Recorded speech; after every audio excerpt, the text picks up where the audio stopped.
Hey, all right, welcome to the Tuesday show. My name's Ultra David. And I'm James Chen. Sorry, I turned that a little too loud. Oh, boy. I didn't blow anybody's ears out. Hopefully not. Okay. So today we're going to talk about a couple of tournament results. Brawl and CenCal Standoff both happened in the past weekend. We're going to talk about a topic that's been going around, which is who's the best player ever? Right, fighting game player of all time. That's right. GOAT, greatest of all time. The GOAT. Which is always ironic to me because I always remember GOAT used to mean like the biggest loser. People would say GOAT as like the worst. Like right. it was actually a term used. Yeah, like I always remember in Peanuts and Charlie Brown comics that was always talked about. I tried to be the hero, but now I'm the GOAT. There you go. You know, you're basically the Perfect loser, example. but Now it means you're the greatest. So yeah, whatever. Well, okay. Dope. All right.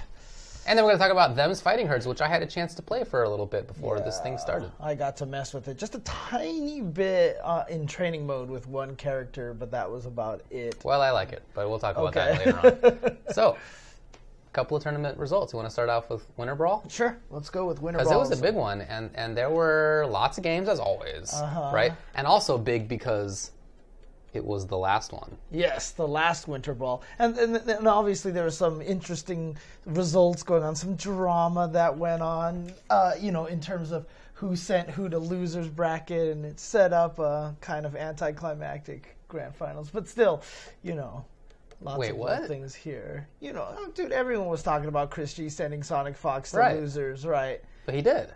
Yeah, he did. Oh, I thought you meant like there was some debate about whether it happened. No. It happened. It definitely did happen. It definitely happened. Yes. Okay. All right. We're on the same page now. Let's get to the results. Neither of us went, obviously, as we were in Fresno for CenCal Standoff instead. That's right. So here we go. WinterBrawl results here.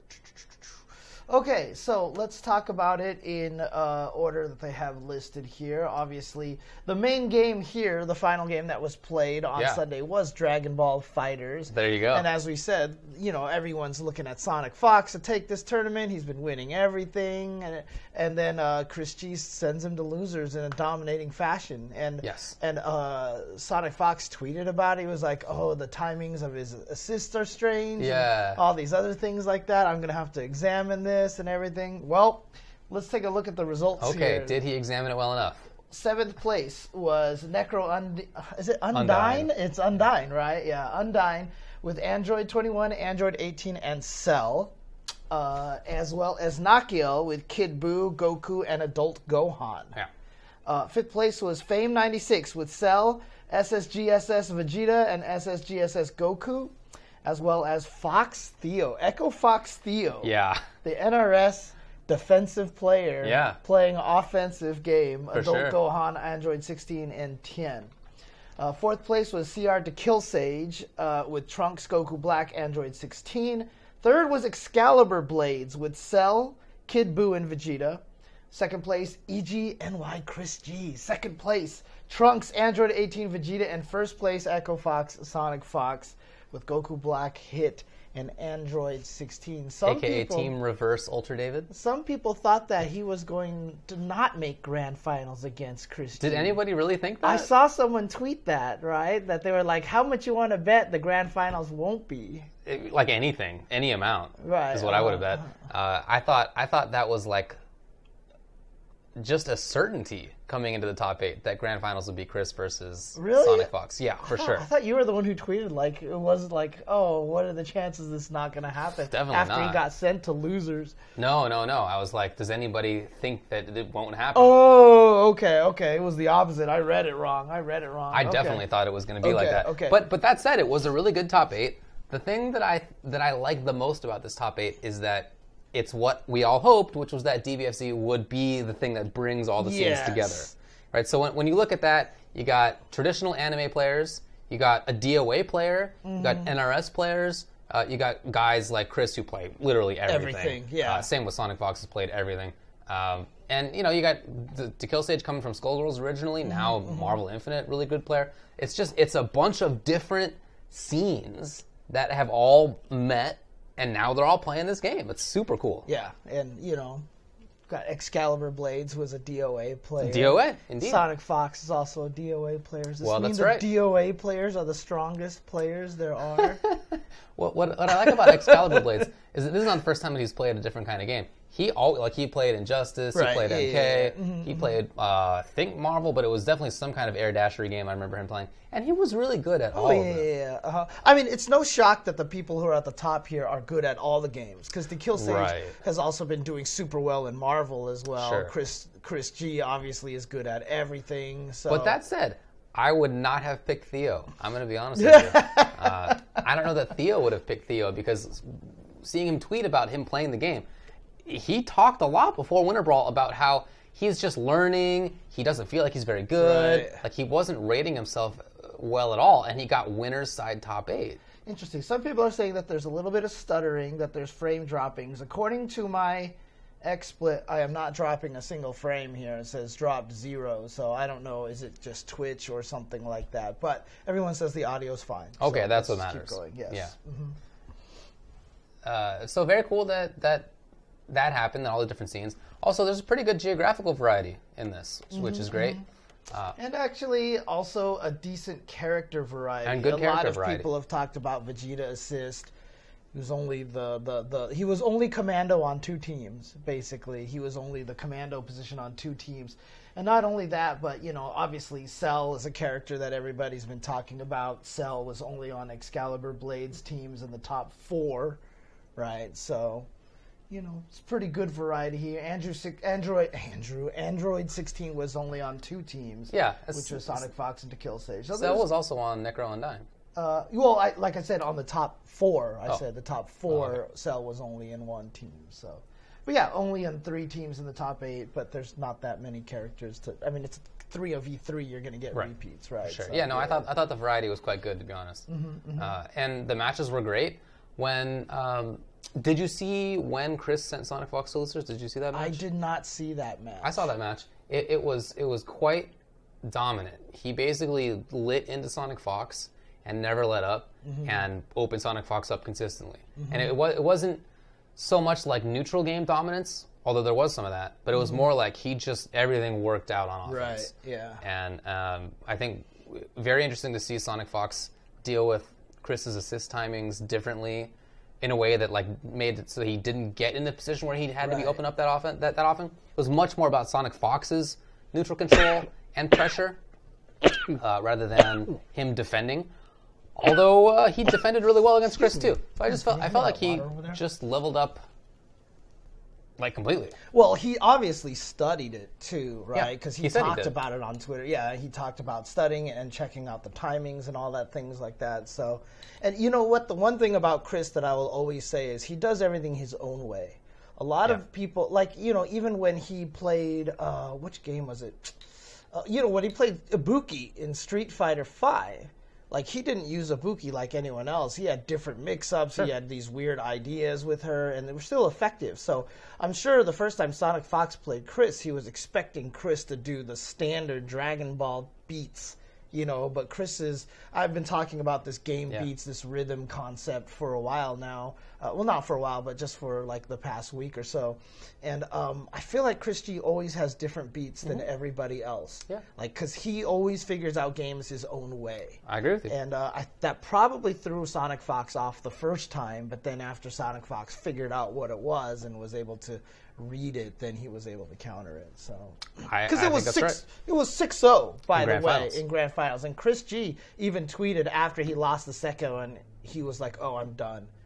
He said as soon as he lost game number, he was like, "Oh, I'm done." So yeah, and then Sonic Fox had the tweet out that he was the best or whatever it was before I saw the ending on Twitch, before the final game ended.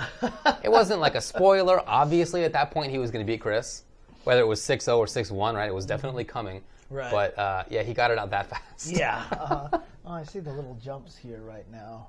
Oh, yeah, look at this. That's so weird. I wonder why that's happening. It's not dropping any frames. It just might be the capture device that I have. So bummer. Anyways, okay. Yeah, I agree with you, Jibbo. It could have been first to 10, and it would have been 10-0 at that point. Yeah. It was. He had it. He figured it out, for sure. So props to him. But again, props to Excalibur Blades, who shows up big for new games a lot. Props to Theo for coming out of basically nowhere, I felt. And then on top of that, there was somebody who, I can't remember who it was. Well, my bad, folks. But somebody got top 16 who had not played. They're a DBFZ player. Like, they're a Dragon Ball player. Oh, really? Like, they weren't like Marvel coming in. They weren't an anime player coming in. Really? Yeah, I forget who it was now. So, again, my bad. I meant to have a note on that, and I thought I would remember, but I didn't. So. Right. Oops, yeah, you're right. Excuse me. The highlight is on the wrong section here. Maybe. Yeah, it's not Fame, because Fame has played other games. In any case, that's awesome. But so if you look beyond the top 8, it wasn't just in the top 8 that there was variety. You look at the top 16, and there's more NRS, and there's more everything, and there's more Street Fighter, and there's more, all the different scenes are represented in there. So it really is a case that like every scene is playing this game, which is awesome. Mm-hmm. So it's not a Necro either. And the other cool thing about it, honestly, too, is just watching the high-level play. It looks so good right now. I really like the high-level play. And it's tough because sometimes it's hard to follow. And I'll be honest, the first time I started playing Dragon Ball, when I first started watching it, before I actually sat down and played it, I couldn't follow anything. The game was just kind of crazy, and I was like, I don't get this, because I didn't understand the mechanics. I didn't understand, again, like why you would use certain things in certain situations. As soon as you sit down and play it, everything makes sense. And, I talk about this all the time.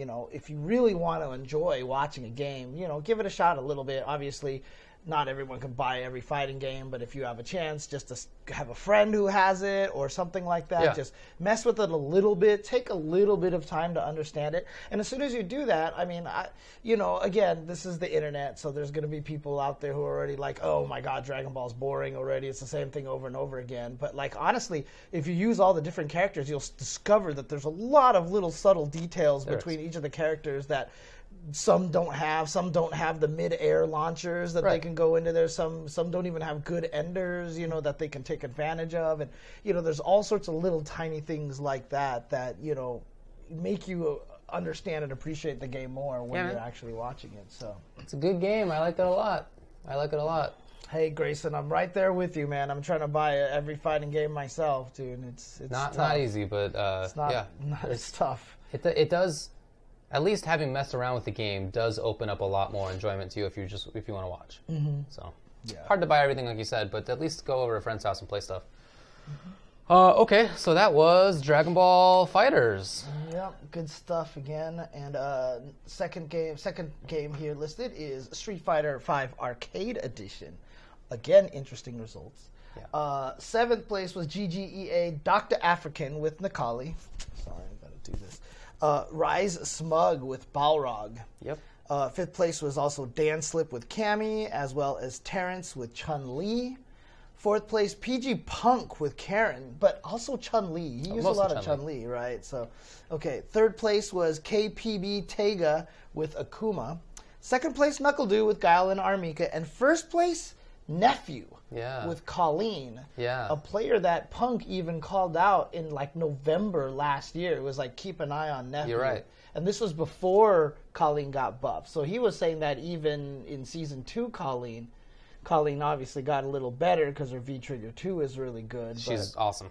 Yeah, but as a result, Nephew here taking 1st place. So. Last week when we had nothing to talk about, basically, and people were asking us random questions, somebody asked, like, who do you think is going to be the up-and-comer of this year? Yeah. And I didn't think about it at the time, but even before he won this, I sat to myself and thought about it, and I thought Nephew was the guy that I would have brought up. Okay. Yeah. Okay. It's awesome that he took this. He played super, super well. He was really composed. Even when he won, it was his first major win, and he did it over Knuckle Doo, and it's pretty big. He just he won. He didn't like pop off, you know what I mean? Right, yeah. He very much acted like he'd been there before. Right. Which is pretty cool to see. I think he's just a very calm personality. Even during the interview afterwards, he was just like, he seems like it, right? He just seems like he's a very chill dude. So. For sure, man. And Colleen is a good character. I thought she was pretty good before. V-Trigger 2 definitely makes her better, but if you watch him play, he has V-Trigger 2 during part of the time, but he's winning anyway. Oh, yeah. He's just really good with her. Yeah, so. It's really cool. Again, we're talking about Dragon Ball character variety, but I really honestly think Street Fighter V character variety is really strong right now. Obviously, you know, Abigail is a concern right now, but like... Well, I got, you know the number of Abigails in top 32 at WinterBrawl? No. Squadoosh. 0. Huh? 0. Oh, okay, so he's not free wins. He doesn't give you free wins? I could have swore that, you know, you pick Abigail and you automatically win kind of thing. Furthermore, I'm looking for Rashid's, and the first one that I find is 25th place. Okay. Well, there you go. Which is Moons. Yeah, look, the game is they did a good job. Yeah. They did a good job. I didn't agree with everything.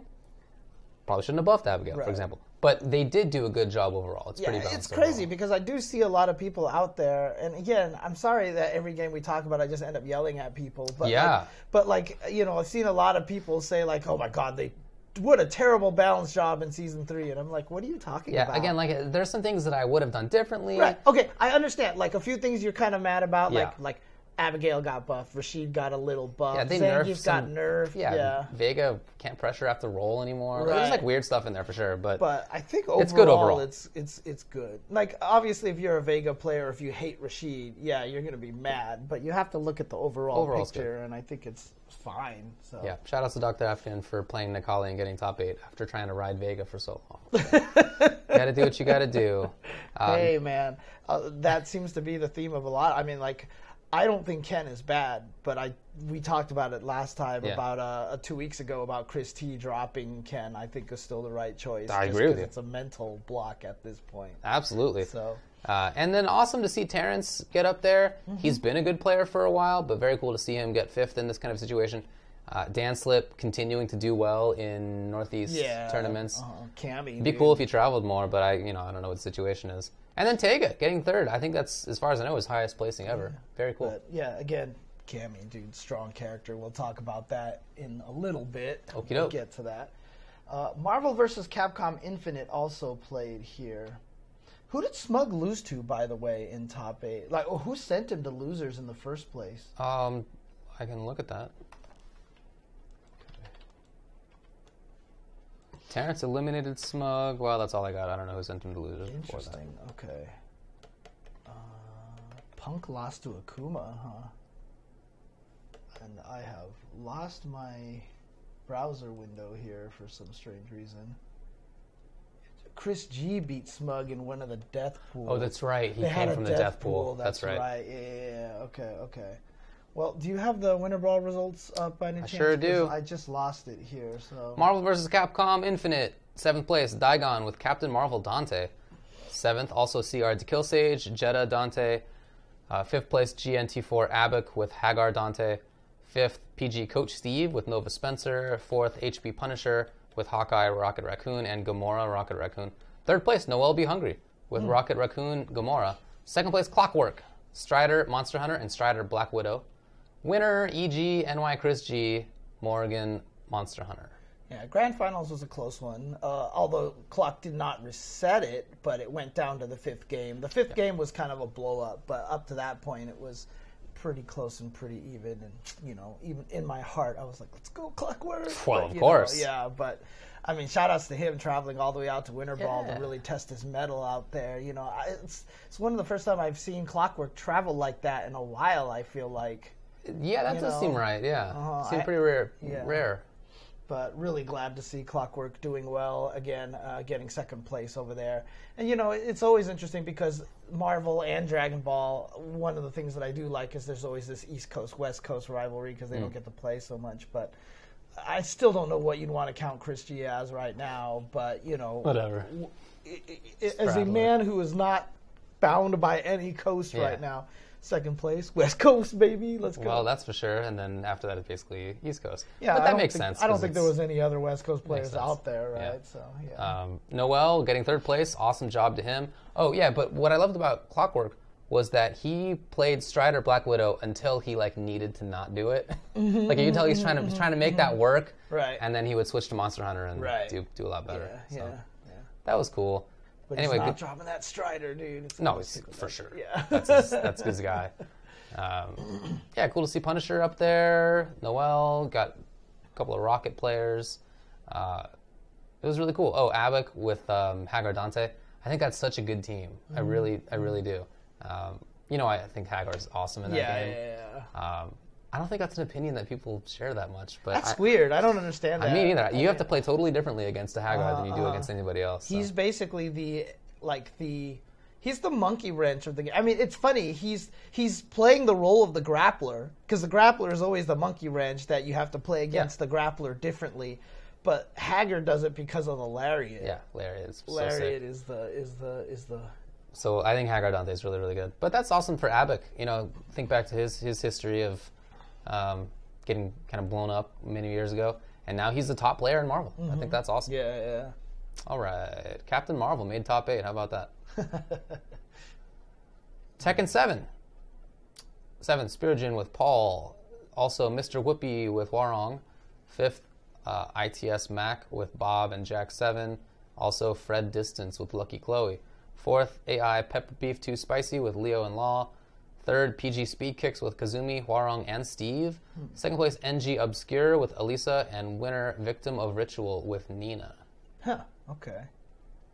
Are you familiar with Victim of Ritual? I don't know the scene that well. Okay, yeah. I'm not sure. That's not a name that I had recall right now. So I don't know. I'm not sure of the story. But I'm sure, obviously, being out there in Philadelphia, this Tekken competition's got to be really strong. So I got to imagine a very strong player. So yeah, man. He's from Baltimore, according to Curly W. So. Okay, well, that's or Maryland at least. So there you go. Okay, cool.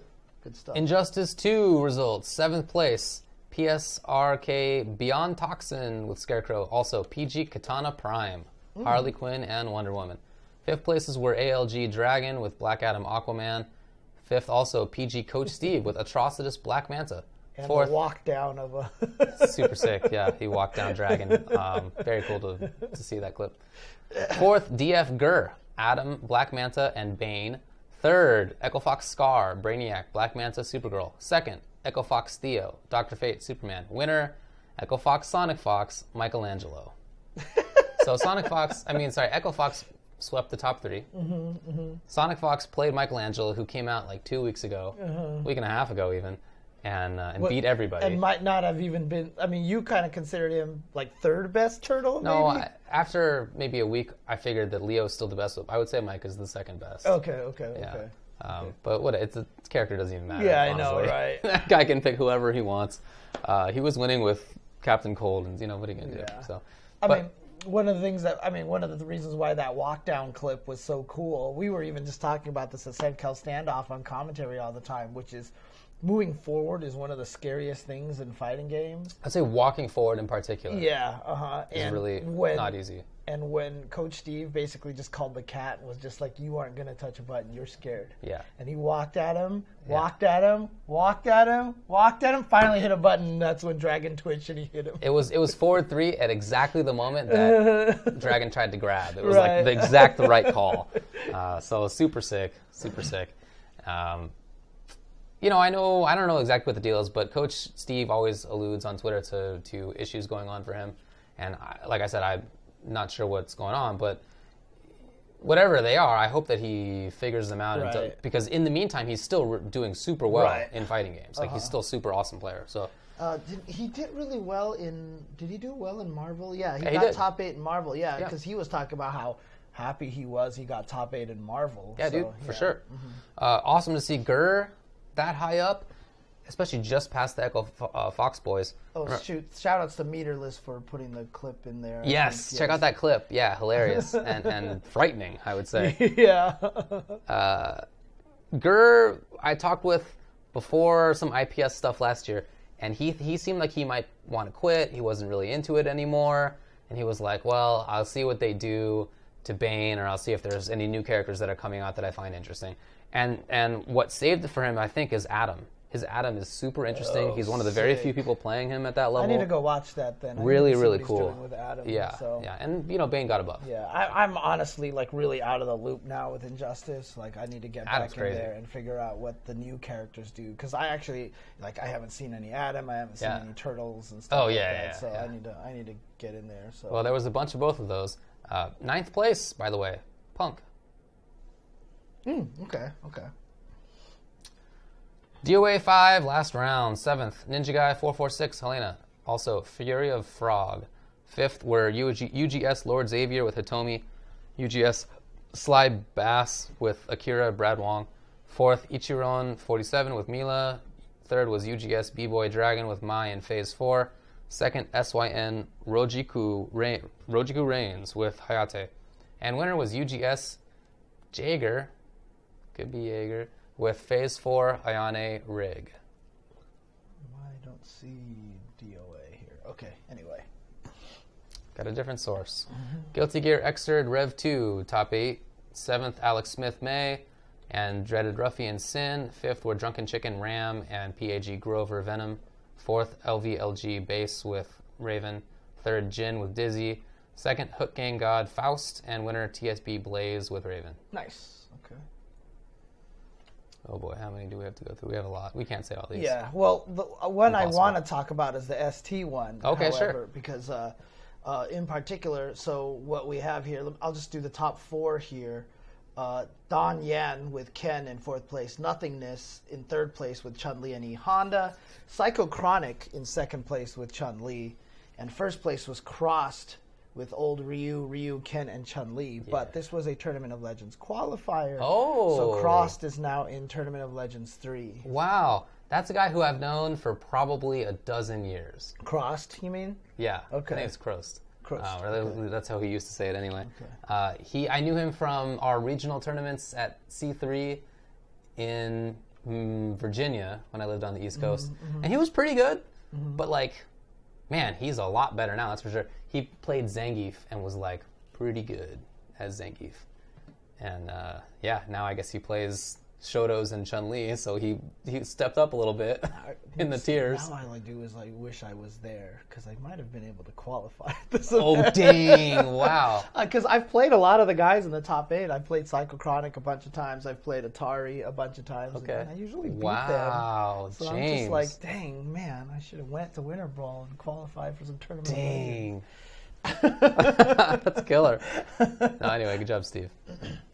All right. Okay. So, WinterBrawl has 7,000 games. It does. There's so way we're too not many. going to name them all over there. So, but For sure. they've played a bunch of games. But WinterBrawl is no more. Right. So this is the last WinterBrawl, but it's not the end of the sort of tournaments. Right. They're just moving it to April. Right. Is really what it is. They're renaming it and moving it to April. They're right. moving it and calling it April Annihilation now. What do you think about the name? I think it's okay. I think it could be better. Maybe just to go along with everything else they did, they could have named it after the season, like Spring something or other. That would make a lot of sense. Because they had Summer Jam, they had WinterBrawl, so why not just call it Spring something or other, right? Makes sense to me, but I don't like the name. In any case, that doesn't matter too much. It makes sense to me because Big E runs 3 events, right? And only one of them is in the CPT schedule, which is Summer Jam, right? It's the only one that makes it into the CPT, or all the other circuits, right? Tekken World Tour, all these things like this. So I'm sure, a lot, and he even mentioned it during his speech too. As he's hoping that he can get into more circuits with this event that way. Sure. And so moving it to April makes a lot of sense, so that he'll be able to get into a lot more of the CPTs and TWTs and IPSs and such. So. I also think it makes sense because WinterBrawl is in February, NEC is in December, and then Summer Jam is at the opposite end of the calendar. So it's I feel like this spaces out his 3 events. Yeah, he talked about that too. Yeah, there you go.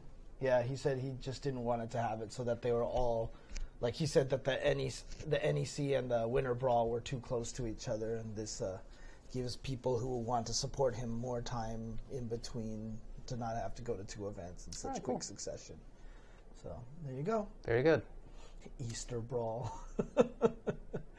Man. Don't put it on Easter. Yeah, that's why I haven't been able to go to NorCal Regionals. NCR, yeah, I know. Easter tags along on Jewish Passover. So. Yep. Yeah, no other TO has 2 events on the CPT, but then again, I don't think anybody else has 2 events. Yeah, like who else runs 2, let alone 3? Right, maybe Lap Chi because he has the Master Series and the Canada Cup, but nobody has 3. Right. Nobody has 3, and he's been doing that for some time. And to be honest, he's also still running TFC. He's still a large part of the Fall Classic as well. So, see, again, the seasons, right? It's always the seasons. So, okay. And also, you know, if you have April... Oh, yeah, Jabali. No, that's a good point. Jabali does run multiple, especially with DreamHacks. Well, he does the CEO Otaku. Oh, the DreamHack ones. Okay, yeah. Okay, that makes sense. But also, the other thing, too, is, like, what if he needed to move April Annihilation to, like, just the beginning of May or something like that, you know? You're stuck. Yeah, exactly. Stuck. So. Oh, well. Okay. That was WinterBrawl. So I do not have CenCal Standoff results. Do you have that anywhere here? We can get that from... I mean, obviously, we were there, so we got to see Street Fighter and Marvel. We got to commentate that. It was really fun commentating Marvel, by the way. Haven't had a chance to do that in a while. That's true, yeah. And it was a lot of fun. Marvel's so fun. And honestly, this weekend, both at CenCal Standoff and at WinterBrawl, this was a really good weekend for Marvel and for Dragon Ball. And, you know, like, I tweeted out, you know, kind of sarcastically, I was like, oh, here's my new controversial statement, you know, that both of these games are awesome, and I like them both, and they're super fun. One, I just don't understand how a lot of people didn't realize I was being sarcastic, calling it controversial. But you know, yeah, because I mean, like, I even ended the tweet with "crazy." I know, you know, and so that's like a total like. Oh, I hear you, but hey. Man, oh well. Hard to get it always. I can't, dude. I can never get across a sarcastic tweet. I don't think anyone's ever used to hearing the sarcasm from my voice. Maybe. And so when they read my tweets, they can never get the sarcasm out of it. So I just need to start adding weird smiley faces and or /S, you know, that stupid thing. I feel like that would be weirder for you to do. So, yeah, it'd be even weirder. Okay. All right, results. Dragon Ball FighterZ. April Pools. April Pools. Yeah, that's pretty good. I mean, it's still April, but still, yeah. All right. Winner. Well, I guess I should do it from the back like we always do. Sure. So, 7th places were Napa Pride and Enenra. Napa Pride? Yeah, Napa Pride, who is just Sactap. Yeah. Doesn't play Napa. 5th place is TA Supernoon and Dacid Bro. Then 4th place, Cloud 805. 3rd place was Mike Muscles. And 2nd place, 2 Gigabyte Combo. Winner, Apology Man. Yeah. So shout outs to NorCal for showing up pretty well. Definite domination there. And I was really surprised Tatsu did not make top 8. I did not see who he lost to. Wow, you're right. You're totally right. Well, I can look that up because I got the bracket for you, like right here. Okay. Yeah, let's take a look at this because I was tweeting out. I almost made the same mistake that I did at Frosty Faustings, where I was like, "Come watch the top 8 of Guilty Gear, including Teresa." Blah blah blah. And everyone's like, "Teresa's not in there," and I was like, "Oh crap."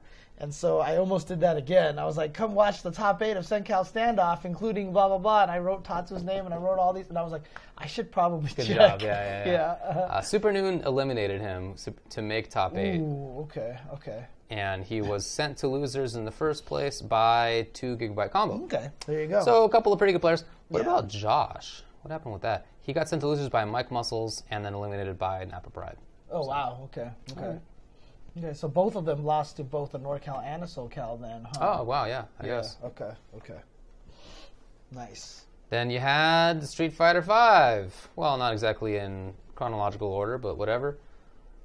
7th places were Genesis Frenzy and Pavocado. I heard this was Genesis Frenzy's first time making it this far in a big event. Really? So okay. So. Good job. Pavocado also 7th. 5th places were 3rd Pixel Salyu and XSK Samurai. XSA Samurai, who I think played his last match a little too salty and probably should not have done that. He but jumped on it too fast. Yeah. 4th place, Fort Clegg Madness, which was nice. That jury did some good work. 3rd place was Ultima. Got up really high. That was awesome to see. 2nd place, Tempo Storm Alex Myers, Cammy, and a little bit of Sakura. And then winner, playing only Abigail, LPN. Right. And happy to see LPN using only one character, and a character that I think fits him because Abigail's good at the call-outs and just like the trolly nature of it. And then also very strong characters. So I think this is a perfect character pick for LPN. And he was playing him in Season 2, right? And granted, that's true, yeah. And granted, you tweeted this out too, is that everything that everyone's complaining about Abigail, he had in Season 2, like, except for the light kick. The light kick combo is new, right? Outside of counter hit.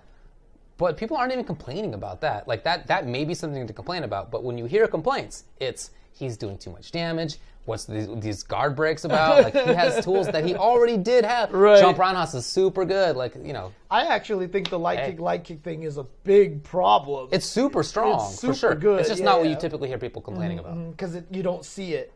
You don't see it that often. So, yeah. LPN sent Samurai to losers, which is part of why Samurai was a little salty about things. Yeah. Oh, by the way, someone in the chat said what they want to see the cami shirt. So this is one of my favorite cami shirts. Basically, cool. This is the 86th shirt. So definitely you can get it from there right now, 86.com. So.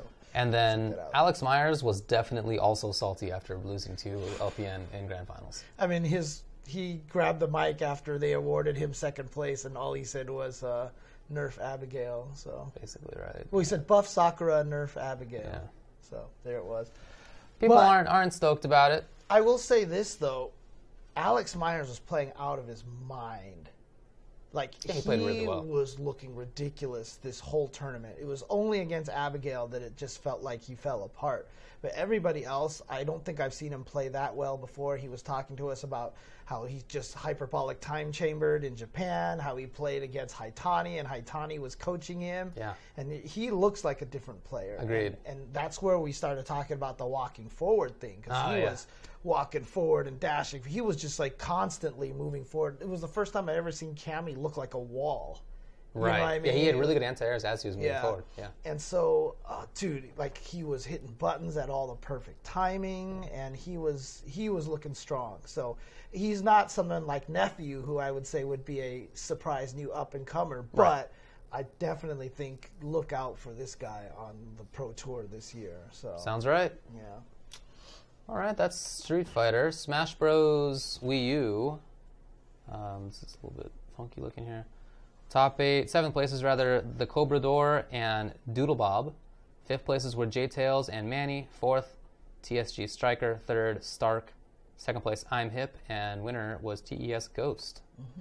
Smash Bros. Melee. 7th places, Careless and Legalized Carnage. 5th places, Tenshi and PJ. 4th, Xander. 3rd, NMW. 2nd place, Spark. And winner, TA Rocky. And then was that Marvel? Yes. So 7 places were Fort Kless and Fort Fortress. 5th places were Killer Kai and Javier G. 4th place, Kevin Lee. 3rd place, Fort Cloud 805. 2nd place, TA Supernoon. And winner, Taekwa. That's right. And so Fortress was the Ryu player who tried Ryu twice in top 8 and just got blown up. Bad news. So then he switched over to, I think it was Monster Hunter, and he brought it back to 2-2, and he almost won. So if not for Ryu, he may have moved on a little bit further. Boy. But I mean, overall, the matches in this top 8 were super sick. Yes. They all went 5 games. Like towards the end, like they all started going 5 games. All the players played super well, and yeah, I had a blast doing commentary for it, watching it, and just enjoying it. So it was a lot of fun. A lot of fun good stuff. Cool to see Taekwa take it with his Ghost Rider. His Ghost Rider looked super strong. He won in situations that I feel like Ghost Rider can kind of struggle in, but he won those situations nevertheless. He won as solo Ghost Rider versus Jetta Raccoon. Yeah, Jetta Raccoon. Yeah, it's crazy. That team is so strong, and solo Ghost Rider did it. I feel like Ghost Rider versus a single Raccoon would be already a bad match, but he was doing fine against Raccoon and Jetta at the same time, to the point where Superman was almost looking kind of scared. Like he was playing like tentative, you know what I mean? So agreed. Yeah, it's really good stuff. And it's not that I think that Ghost Rider is bad, but I do think that he is, I don't know, low mid, something like that. He's just not as strong as everyone thought he was. But I mean, to be honest with you, Taeko kind of maybe we're wrong. Maybe changed my mind a little bit. Yeah. He did a really, really good job. Very cool. And yeah, Ryu sucks in Marvel. In Street Fighter V, he's not that great, right? He doesn't suck. He's not that great. In Marvel Infinite, he sucks. Dude, it wasn't even the bike. Sucks. Dude, it wasn't even the bike that he was using that was overpowered. In fact, it was the other super that seemed better. Yeah, well, it's the full screen. You have to deal with it super. Right. Call in your teammate. High-low. He wasn't using it as a combo ender. I mean, he would, but he would just throw it out there a lot of times and just lock people down. He called the bike like maybe twice, and when he did, the bike never did anything. No, it's not even the bike. Yeah, it's about the neutral control and the fact that he can force a mix-up from almost anywhere with that super. Yeah. So, yeah, good stuff. Good stuff to Takwa doing really, really well. Again, man, between both of the events, Marvel and Dragon Ball just looked so much fun. Both games looked really, really good. Very high level, so... All right, that's it for the results. But it's a cool event. I again highly recommend people check it out. We went last year too, and it was also good. They have a really cool venue in Fresno. The finals, well, actually this year all of it on stream anyway, was in the theater. So they have a theater that is 2 stories. It's like the seats go really high up and far back. So far that they actually have a second projector in the middle of it to keep people, so that they can see what's going on. Right. It's been, other than that, there's just a lot of other cool stuff there. They had food trucks that were good and a lot of little vendors. Cool to see. Yeah, you can tell what's cool about it is Fresno's a little small, sleepy town, right? Compared to a lot of other places, other big cities in California. Yeah, and the thing is, when they do that event there, a lot of the different businesses and a lot of different people in Fresno come out and really try to support it because, it's a big deal for them. And so I think that's really cool. They had a lot of, there was even the guys who were running that little barbecue thing outside. They were running around handing flyers. Everyone, they're like, "Oh, best barbecue in Fresno," and all this stuff like that. It's a big deal. So I hope it grows. I hope it continues to grow. But the secret to growing any event is just to keep running it and just to keep having people come back and saying they had a good time there. So yeah, for sure. Alrighty, that's it for results, I guess, huh? Yep. All right, well then in that case, let's take a break, and when we come back, let's talk about this fighting game player, greatest of all time discussion. Sure. Who will it be?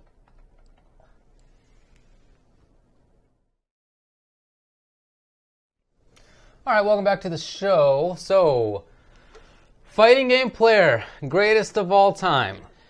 Here's the issue. So obviously we're talking about this right after WinterBrawl. We just discussed results for WinterBrawl. Now we're talking about this. Why is that? It's because a lot of people are talking about Sonic Fox now, right? Sonic Fox is being the greatest player of all time because he's so damn good at everything that he touches. He wins everything, and he's pretty much, I've often talked about natural talent versus, hard work and stuff like that. And even players like Justin, like Daigo, who seem like that they're super good. Chris G, who all seem like that they've just were natural. All have stories about how they used to suck and just like people would beat the crap out of them and they'd have to work hard to get there. Just recently, the Kemonomichi or whatever the Daigo tournament was announced, and Daigo and Tokido are going to be playing against each other in that in a 1-to-10. And Tokido in the interview clip is just like, "Oh man, I've been practicing hard and doing all this stuff." So even Tokido's talking about how he has to work so hard. Sure. I feel like Sonic Fox is like the #1 example of the guy who was just like born to play fighting games. Well, so the story of Sonic Fox, I think, is something that could only have happened kind of this deep into fighting games. It couldn't have happened 20 years ago because his background is he grew up with a top fighting game player brother. Right. One of the best DOA players for a long time. It's Quigley, right? Yeah, Quiggles. Quiggles, that's what it is. I'm thinking of Skullgirls Squiggly. Yeah, yes. Sure. Okay. So he grew up in that kind of a household where like his older brother was super strong, and so they must have played thousands of hours together. Oh yeah. Thousands of hours together. But it's hard to have imagined that happening much earlier because fighting games weren't in the start. Nobody had an older brother who played fighting games because everybody was playing it for the first time, and then there weren't that many people playing. Yeah. And then so finally you get a situation where you have enough people playing that one of them has a younger brother, and then they play all the time, and the older brother's super good anyway, and that's how Sonic Fox comes about. Like I feel like there's a ton of innate talent there. He's just a super smart fellow. Like he catches on to things very quickly. There's clearly a lot of natural talent, but then on top of that, he had his 10,000 hours that it takes to become an expert in something by the time he was like 13. Right. By the way, your microphone keeps rubbing against your shirt. Okay. Sorry, it keeps making little I see noises. Okay. So that's Sonic Fox. I don't think it's just that he's naturally talented. It's that it happened. Yeah. Like he put in the work in different ways. Justin started playing in the arcades at a certain age. He didn't have like this older brother figure, right? And he didn't have training mode, right? And he didn't have all this knowledge. So it's hard to imagine somebody like Sonic Fox coming about in previous generations. And yeah, I mean, even when I sit here and say that I feel like he's naturally talented, I'm being a little cheeky about that because it's very obvious that the man puts in practice, right? He does. I mean, what was the one time that he didn't succeed was when he lost in the E-League for Injustice because he was playing too much Marvel because he wasn't practicing enough Injustice, right? So obviously the guy does put in work and everything like that. I'm not going to say that the guy is just like sitting there and wins come for free for him, but not that expensively at this point. Yeah. But the one thing that I will say though is, do I consider Sonic Fox the greatest of all time? No. Okay. No. To me, there are two aspects of this, and it's the same that you always get in a greatest of all time discussion. Okay. Well, one is you judge a player by his competition at the time, right? That's one aspect of it. On the other aspect of it is if in Fantasyland somebody from X time and place were to play against somebody else from Y time and place, which one would win, right? So I feel that Sonic Fox, if you put him into like almost any other time and place, he would just eat everybody alive. That he would for sure destroy everybody. But like I said, I think it's very difficult to, at the same time, to do that because it's hard to have imagined him becoming him. Right? Yeah. In previous eras, because like if you gave someone else what Sonic Fox has right now, who was a top player back in the day. Like, let's say John Choi grew up in an age where fighting game, you could pay for your college with fighting games. Right. And, and he had an older sibling that was also training him, and he had training mode. John Choi would probably be as good as Sonic Fox is right now. It's maybe, for sure. Right. So it's tough to say. It's tough to say. Like, I honestly think if someone like Tomohiro was born today, for example, like he would just be ridiculous because having been a person who has seen Tomo actually play and back then seeing what he's done and me going, how does he do this? And now that I'm older, I'm like, I know exactly how he's doing it. But he was doing stuff that we're talking about as strategies now, like 20 years later. Back then he was 20 years ahead of his time already. He was like 10 years ahead of his time. Right, so he was already doing all that kind of stuff. If he was born in this environment, if he was the same age as Sonic Fox, he would probably be as good as Sonic Fox is, I think that's very unlikely, and the reason is that I think that at some point it's a numbers game, and it's possible that somebody who is in a group of 10 is the best of this group of 10 is as talented as the best of a group of 1,000. Possible, pretty unlikely, right? So Sonic Fox has to be in a situation where tournaments have 1,000 people or 500 people. Right. And that I just feel like the best of that is probably more talented naturally than somebody of a group of 10. Right. I mean, it's hard to know for sure, but probability for sure. But Tomo was already that much better than everybody else. I hear you. He seems like a very good player. Nobody was giving him any sort of competition at all back then. He was super, super good. So if he was born in this time, he would have that same kind of exposure, that many people to play against, and I think he would be one of the best right now. I really honestly do. Seems very unlikely to me, but nice. So for the greatest of all time discussion, there's this side that you can't answer, which is if you take person from X time and play person from Y time, what happens? Right. Who knows? My opinion is that Sonic Fox is maybe that guy who could beat anybody from any time. But I don't know. So I feel like what's more concrete is who dominated their time and their place, like against the actual people who were there. Yes. So when I talk about the greatest fighting game player of all time, there are those two sides. Mm-hmm. You know what I mean? And they're not.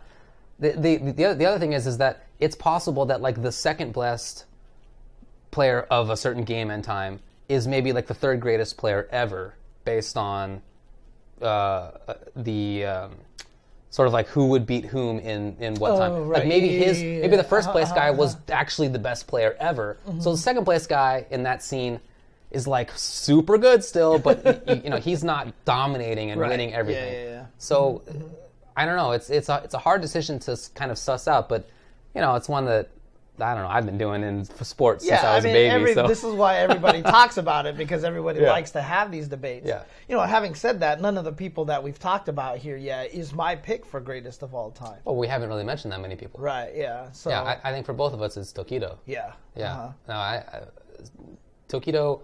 So the reason is that Tokido has done it over 2 decades in every genre, in a bunch of different games. And he's done it at the highest possible level against the best competition. Yep. And he's done it in the small pond, and he's done it in the big ocean. Exactly. Right? So he won a giant 2,500-man Street Fighter V tournament, and he also won CVS2 back in 2002. Yeah, and in both of those cases, he's playing like the biggest game of the time, or maybe like top 2 or 3, depending for CVS2. So that's like the most impressive thing to me, is if somebody can win in the biggest games over a long period of time in a bunch of different games. Yes. For me, that's the person who's most exemplifies that is Tokido. Yeah. Mm-hmm. I think Tokido is, for the longest time, the names that I always had in the list, like maybe 5 years ago, the 3 names that I always had in the list were Tokido, Ryan Hart, and Justin Wong. Those are the 3 main ones. But since then, like Ryan Hart, obviously he's gone more on the presentation side of kind of things. Justin hasn't been able to quite, like he's not having the same success as Tokido is having in Street Fighter, for example. And so I feel like right now Tokido has just kind of vaulted himself into the lead. Now, having said that, Ryan Hart, Justin, still in the conversation there. Well, because they're the players who exemplify the how well did you do against the actual players of your actual place and time. Mm-hmm. They both were super successful. Right. As well as Daigo, for example. Of course. But the reason that Tokido gets the ultimate nod for me is that he did that in more times and more places than anybody else. So. Right. So, yeah, I think he's the best. Now, I mean, there's an interesting... So someone in the chat, Jose Ramirez says that the real GOAT is Daigo. He's the only one you can name as the face of the fighting games. That's a different criteria. Right. That's a different criteria. If you wanted to pick one guy to, like, launch to a foreign planet to be the ambassador of fighting games, Daigo is going to be the one that you're going to send because he's the most well-known. He's the most famous. Right, he's the most famous, right? Probably the easiest way to put it. Yeah, exactly. But... I think Tokido is still up there, but I think that there's a new crop as well, right? Yeah. Sonic Fox is leading that crop for sure, right? Okay. So if we had to name 5 players, greatest fighting game players of all time, Sonic Fox is already in that conversation. It probably is, yeah. He can't not be, right? Yeah. He can't not be. He's already automatically there. I think Chris G is also there as well. That. Yeah, Chris is right? on that. And I think one of the people that I've started naming a lot on Twitter that I haven't seen a lot of other people talk about, honestly, is Goichi. I really think he's the Japanese Sonic Fox. Sure. Why not? He's done super strong in a bunch of different games. I mean, he's been playing all the anime games forever. He was one of the best in Melting Blood. He was one of the best in Aquapazza. And you remember that, I think it was Final Round when Pokken just came out. He just randomly showed up and was like, oh, Pokken, and he got first place in Pokken. Yeah.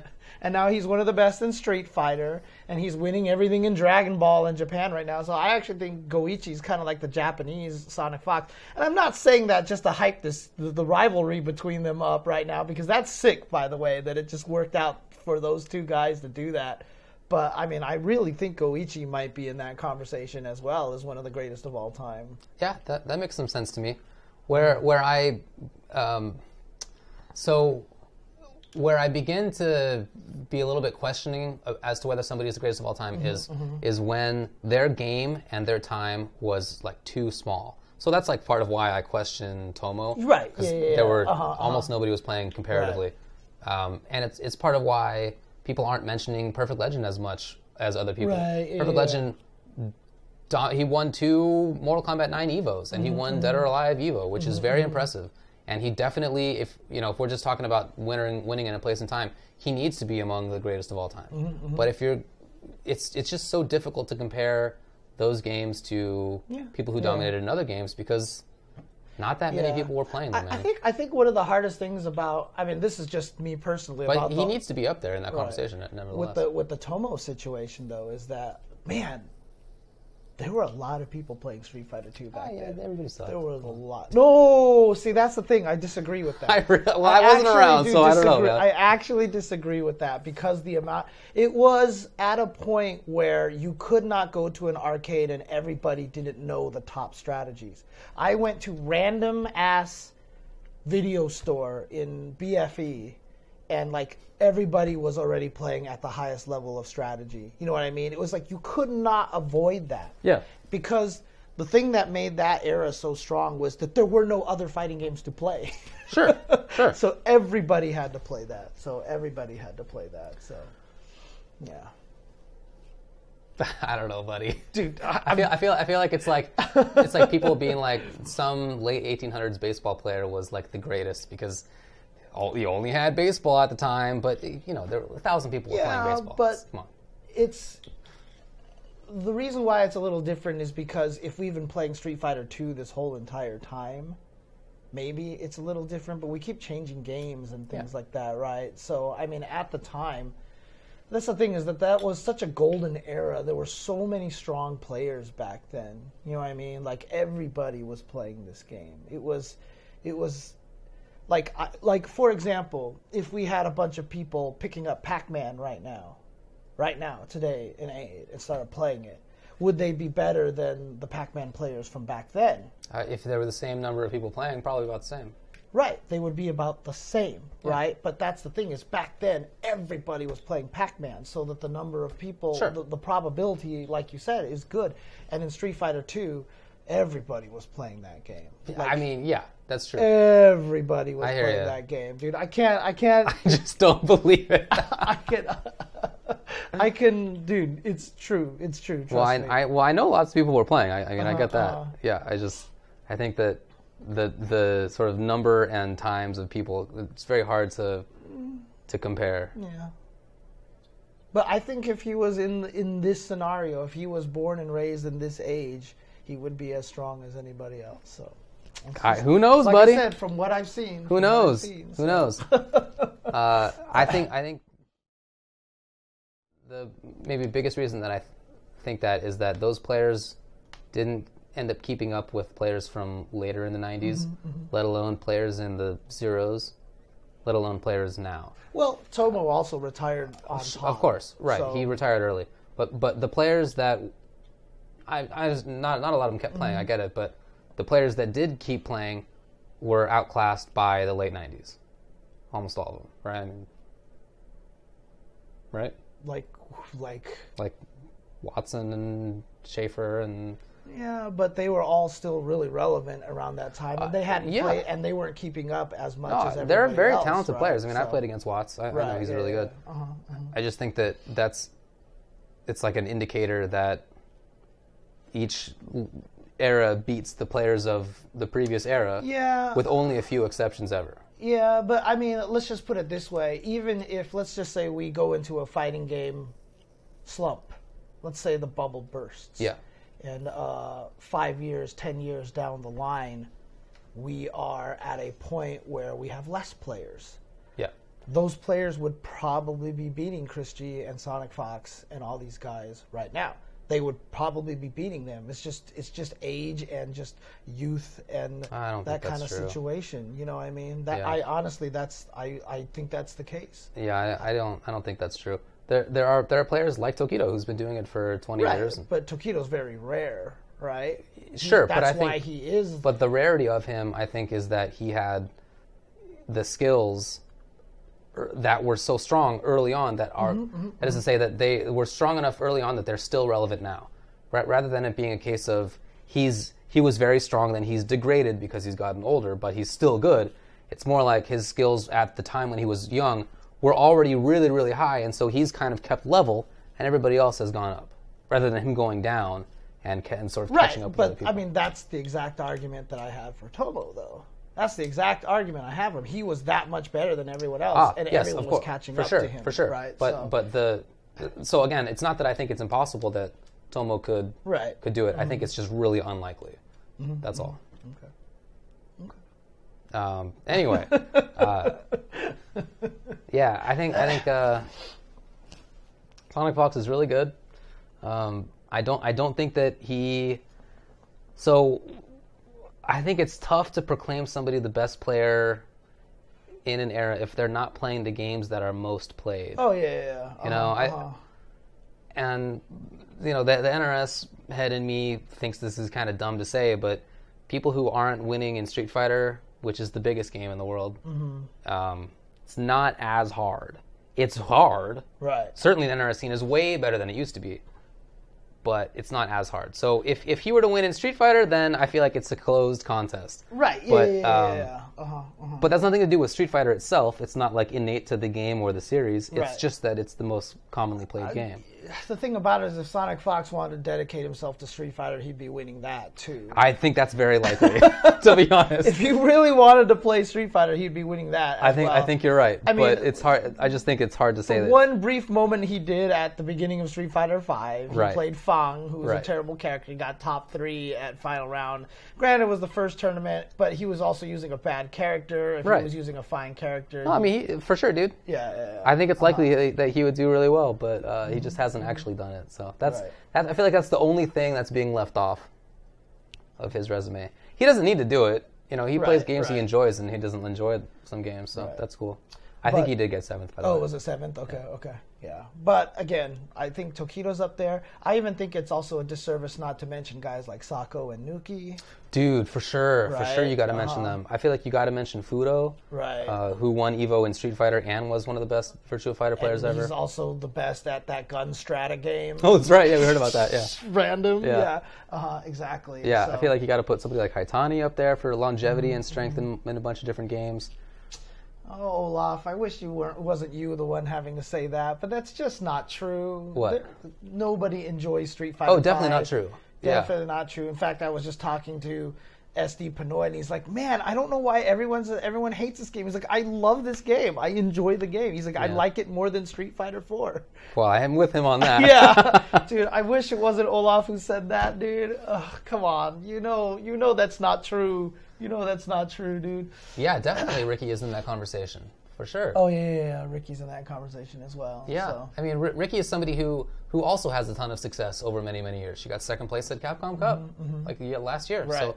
So she over almost 20 years has also been top in Street Fighter and CVS2 and Marvel 2, and she was a good Tekken player for a while. And yeah, dude, Vi, how is Vi not even Vi in this for sure in that He's conversation? He's the Tekken champion. Yeah. He was a Tekken champion. He beat the Korean guy at that time, and the Korean guy got mad, and according to Gerald, came back and then just whooped Alex like crazy in like a 1st to 10 afterwards or something like that. But Vi was also our MvC2 champion for a while until Ricky beat him. That's actually. Right. But Vi's been like ridiculous at every game. So for sure, man. And he's still schooling people right now. Right? He's very talented. Yeah, he's very talented. And like when he's playing in Wednesday Night Fights, like if he wasn't running events and he was dedicating himself to playing, he would actually be beating a lot of those guys more consistently. Totally agree. But like a lot of those guys in SoCal are like Snake Eyes. All those guys are good because of Vi, because Vi is teaching him the right things and stuff like that. So Vi, again, a lot of people don't realize that Vi was Justin before Justin. He was the Justin before then. So for sure. Yeah. You got to look at Infiltration. Yes. Infiltration. So among like this generation, I saw Alex's tweet. I think of this generation, that Infiltration and Sonic Fox are probably like number 1 and 2. But I don't know, whatever.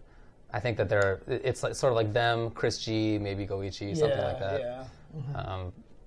Infiltration dominated so strongly in 2012, and then dominated Cross Tekken as long as that game was out, and then dominated the first half of the first season of SF5, and then came back and took some time off and then came back and won Evo Japan. Right. So, yeah.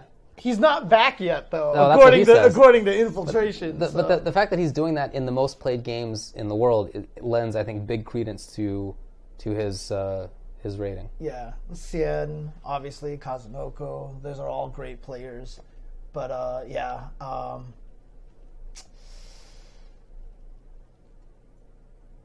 What's interesting is that there's not a lot of these players who have also had success in Tekken. Well, yeah. 3D crossover. That's why. That's relatively rare. Actually why I have Ryan Hart in there, because he won an Evo. That's right. And then he's defeated Daigo in several Street Fighter 4 tournaments. Sure. And then Tokido, of course, he's won Soul Calibur tournaments. He's placed high in Tekken tournaments. Yeah. So yeah, that took for me. It's Tokido or nothing, pretty much. I think Tokido's number one. Yeah. I'm with you, man. Mm-hmm. Yeah, see, I mean, there's just too many people who are saying these things, like arguing about Street Fighter V's popularity. I always said if people are playing Street Fighter V for money, they should have been playing Injustice this entire whole time, because the field is smaller. Yeah. And there's obviously a ton of money there. Sonic Fox has made like what, $300,000 off of that, right? Part of that money could have gone to somebody else. If people were only playing Street Fighter for money, they would also be playing Injustice right now. Yeah, like it's a silly argument to say that people are only playing it because they're used to it or for the money.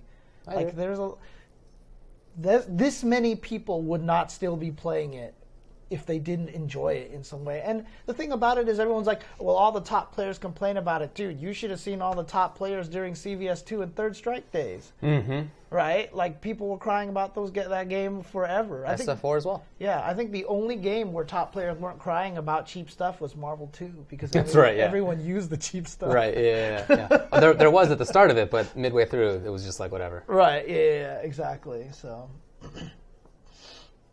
So anyway, when it comes to greatest of all time, I feel like you have to identify which one you're talking about. You're talking about the players who did the best versus their competition at their time, taking into account the fact that needs to have been a lot of people.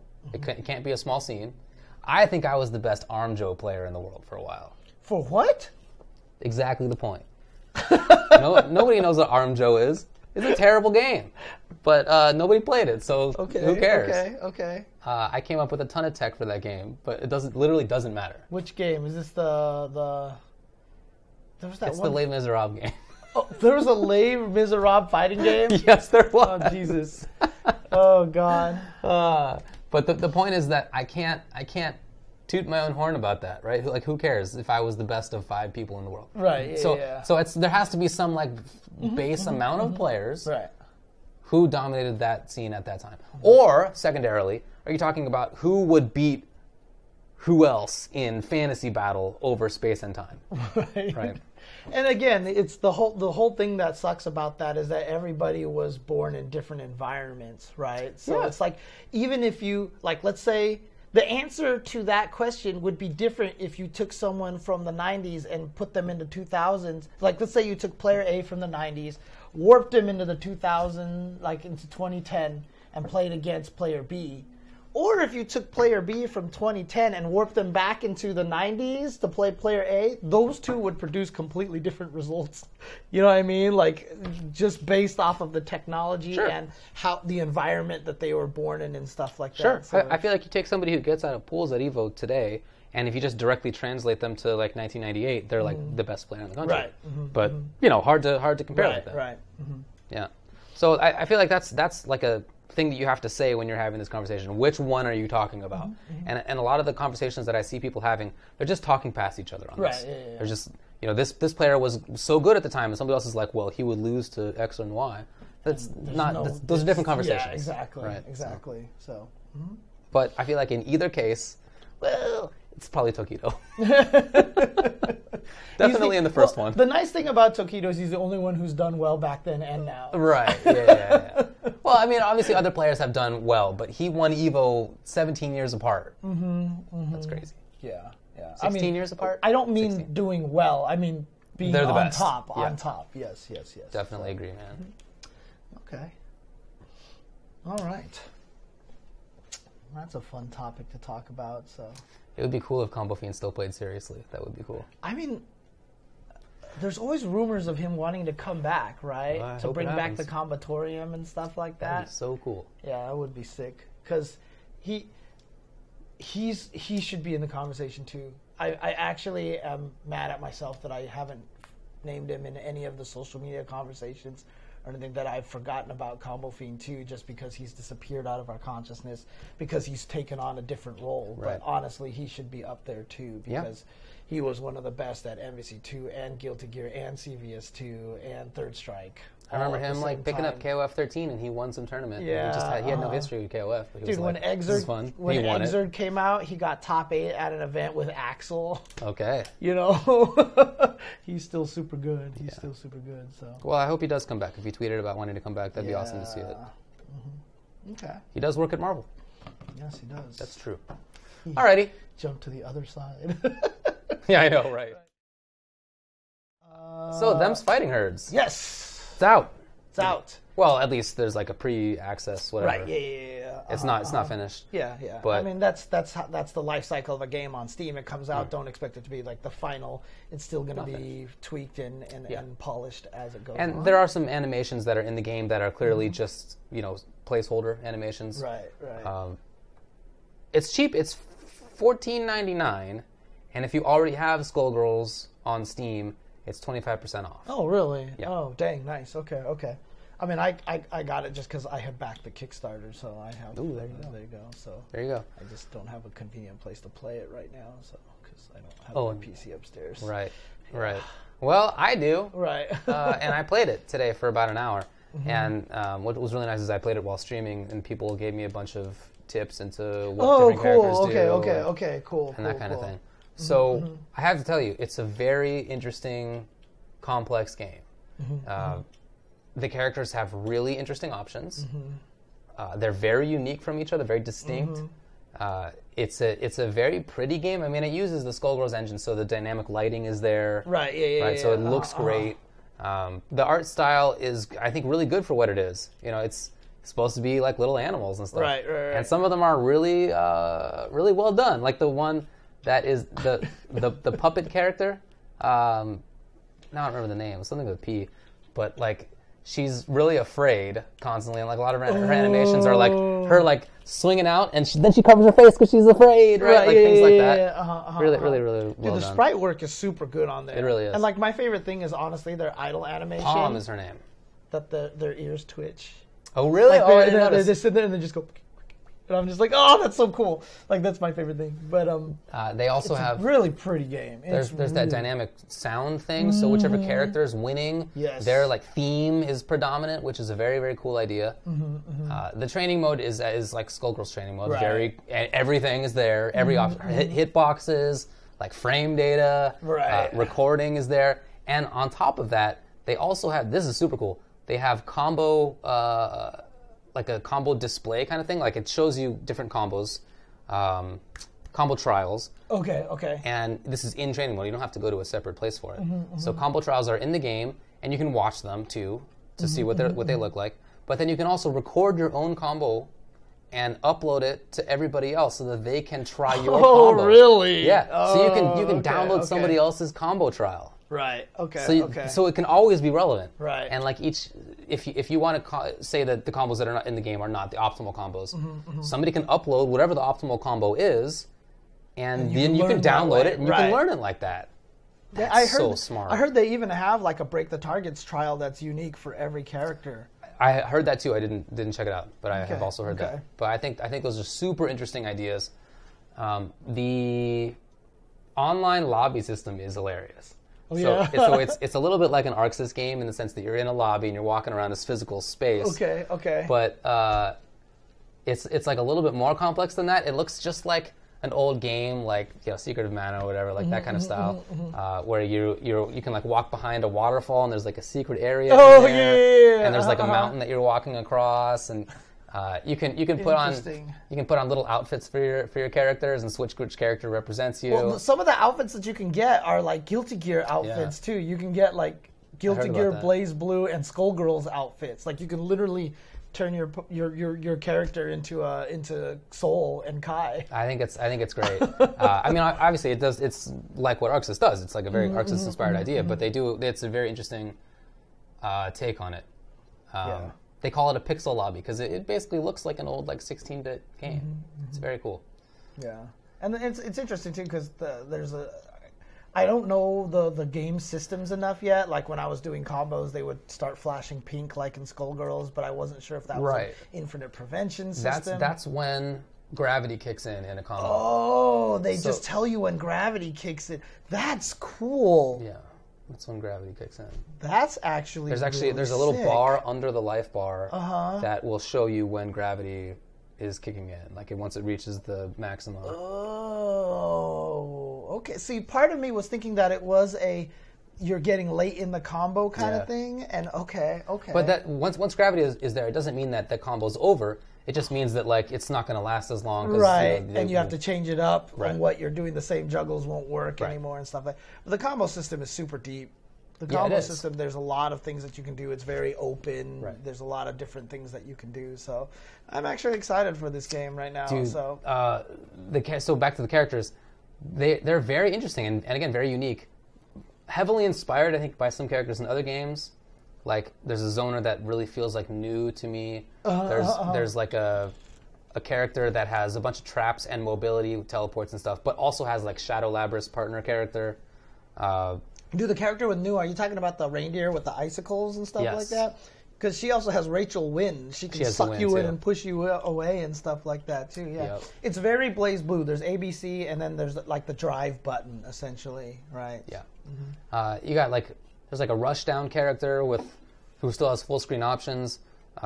There's a character with command grab and also kind of Fausty in that she tosses out items that she can eat to either gain health or meter back, but also has MK style teleport, rain teleport, just you're all of a sudden you're there. I heard animation wise, there's, I think it's the llama or the sheep or whatever it is, but while they're attacking you, they literally knit you a sweater, their attacks become sweaters and stuff like that. Yeah, it was the llama. It is the llama. Okay. Nice. She has it's just forward heavy. It's just a chain. It's called something shirt. I forget what the name of the chain is, but she makes you a shirt and it gives it to you. Nice. Okay.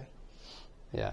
So really, really interesting ideas. There's only 6 characters for it now, but obviously it's still in production, and some of the animations are clearly placeholders. But it's a super interesting foundation. Right.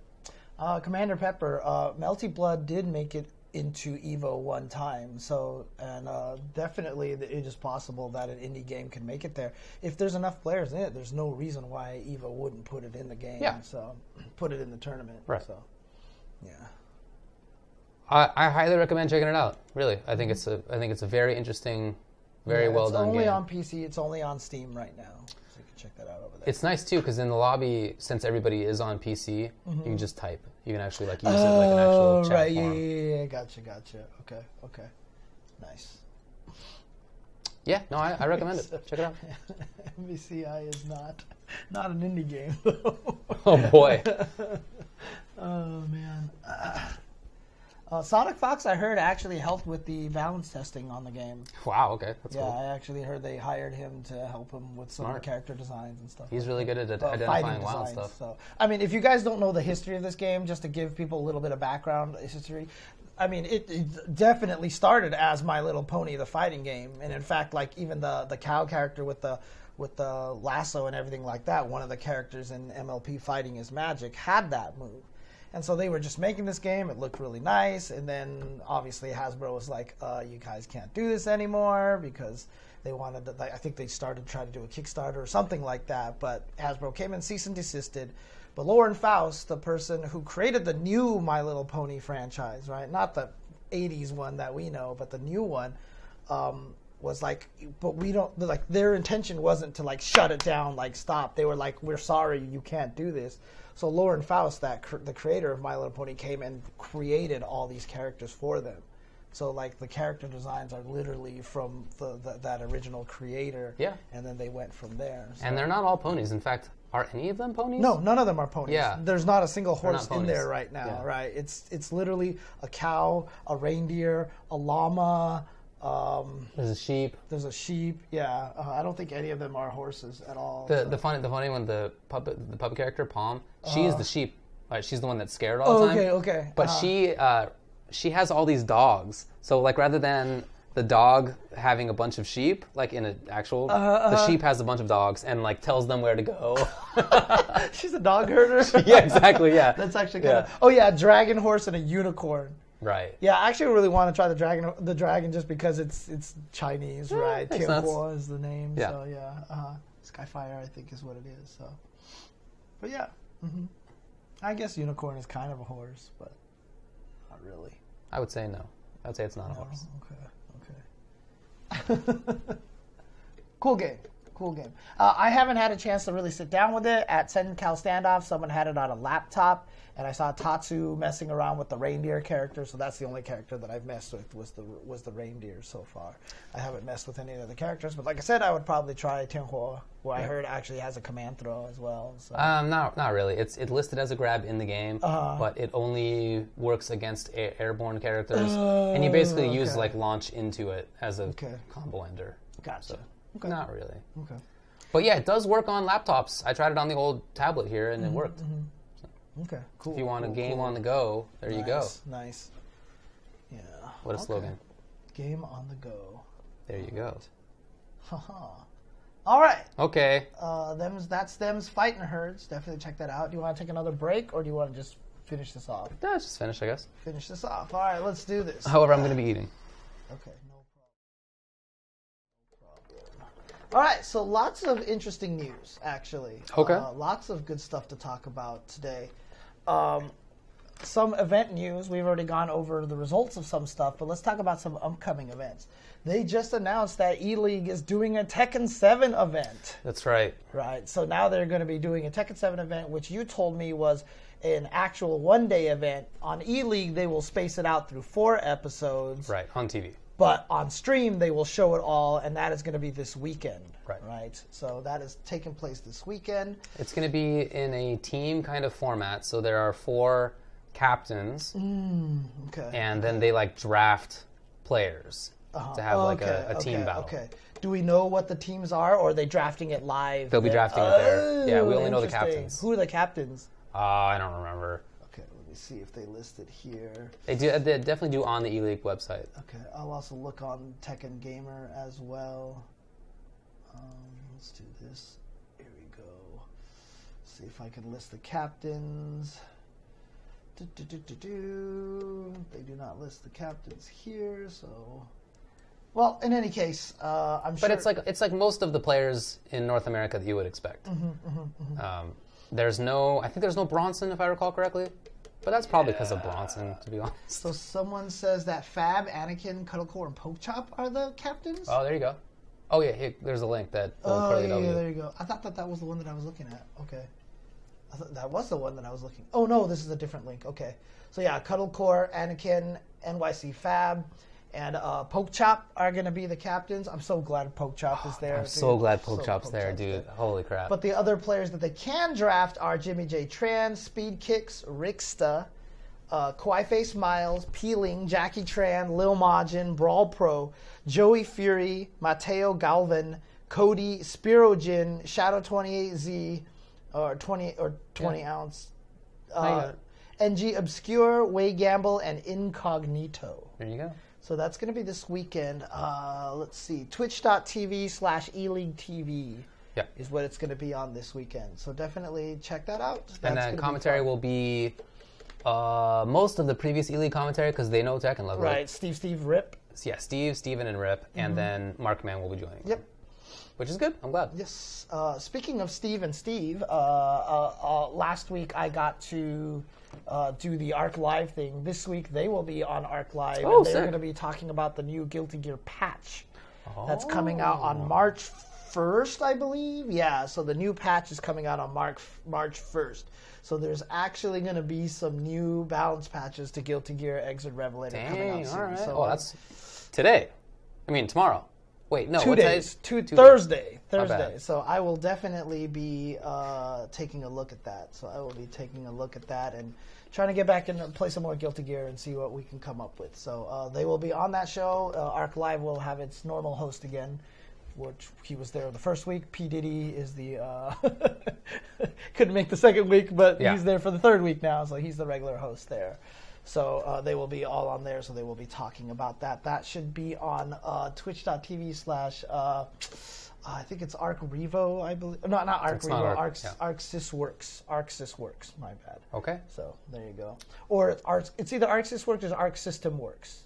Can't remember now. So we talked about April Annihilation. We talked about them fighting herds. So the Marvel community obviously doing as much as they can to keep this game as hype as possible and everything, and keep all the excitement alive for this game.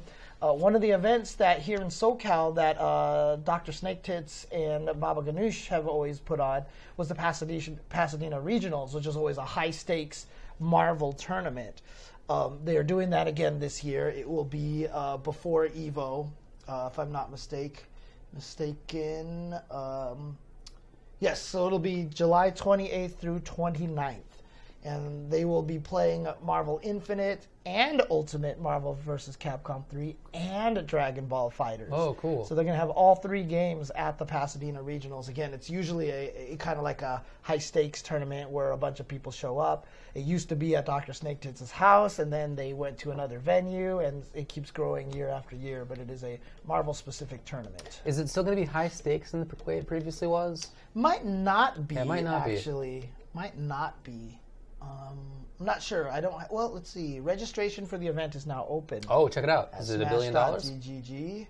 So, how do you find out? On the left. On the left over here, register. Should I just click on register now? Yeah, see what you got. Okay. Oh, you got to do a whole spiel? Well, it says subtotal $0 here. I think I have an account.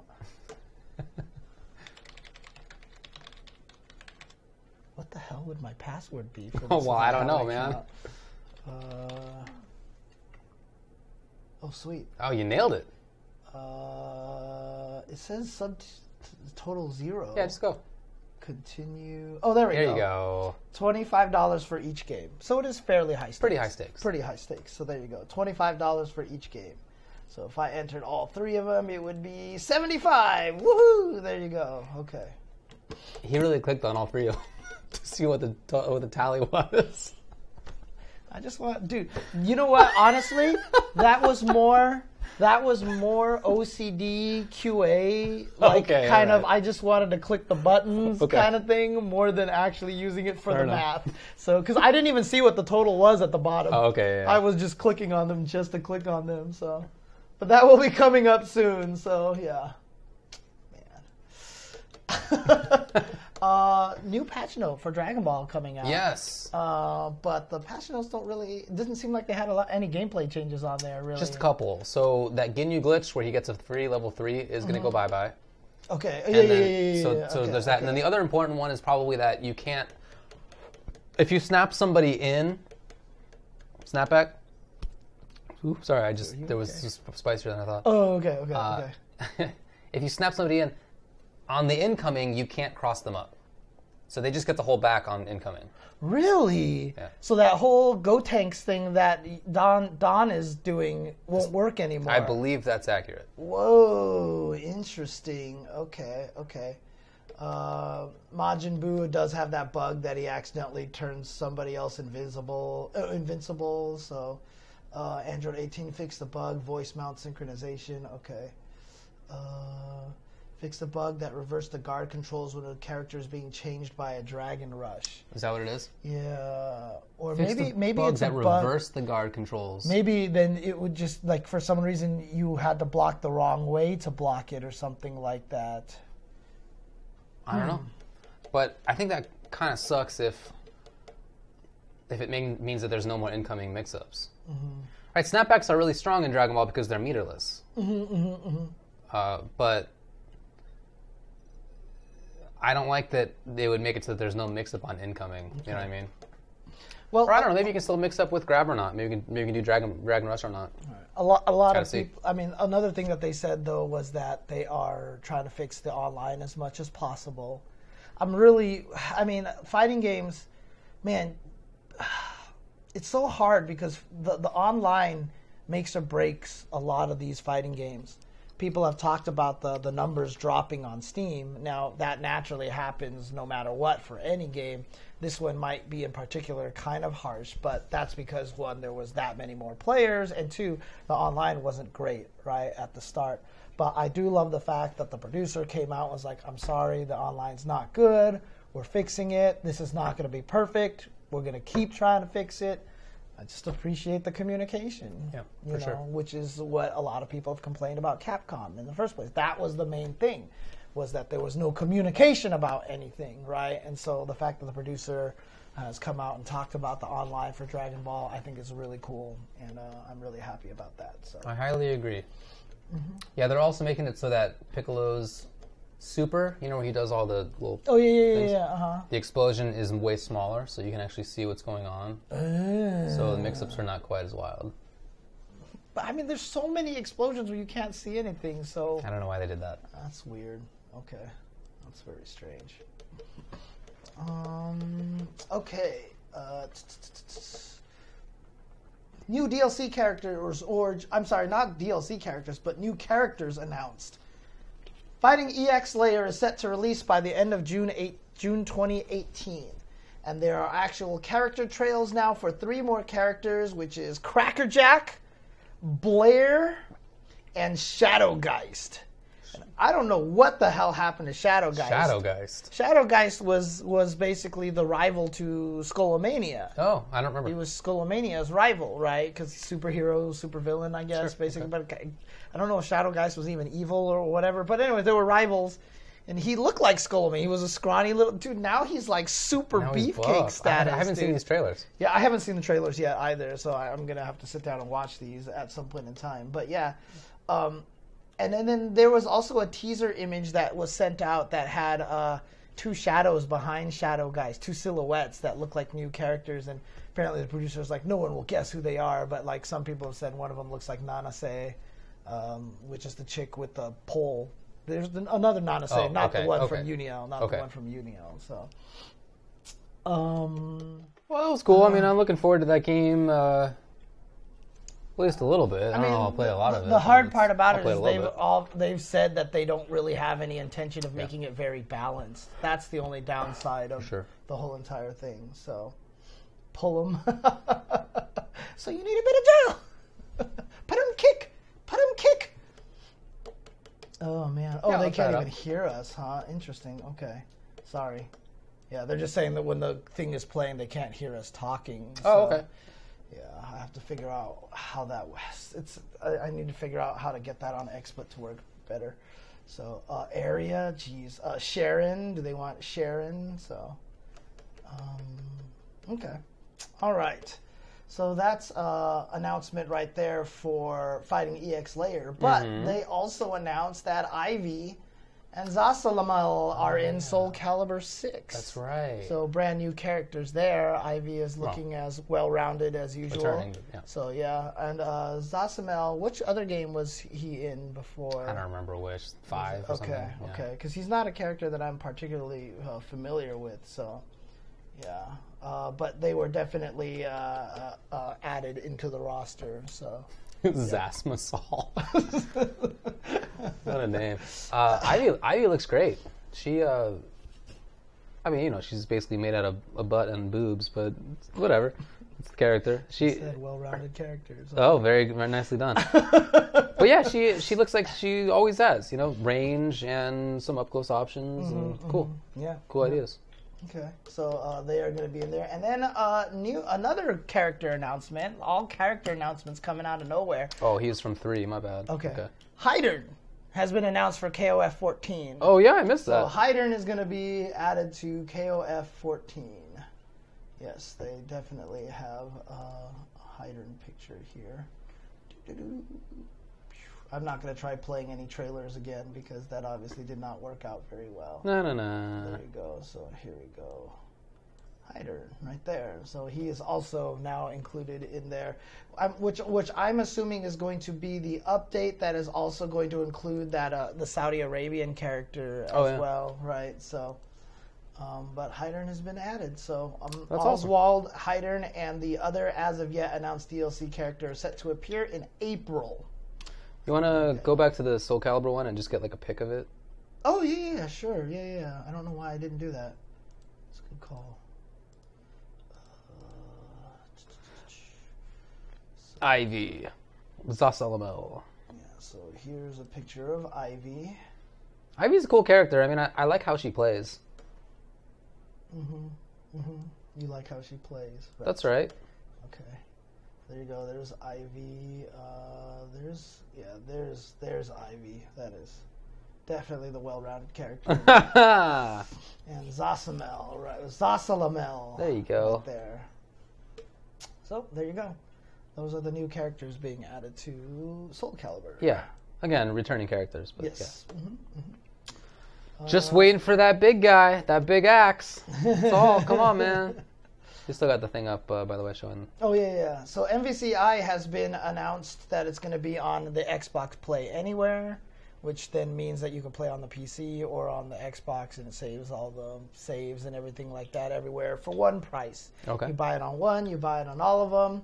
It is on sale for $40 as well right now. So if you want to get into it, you can right now for $40. But nobody plays anything on the Xbox, so it's just like, it's for the people who want to play it on PC, really. That's just all it comes down to. So, yeah.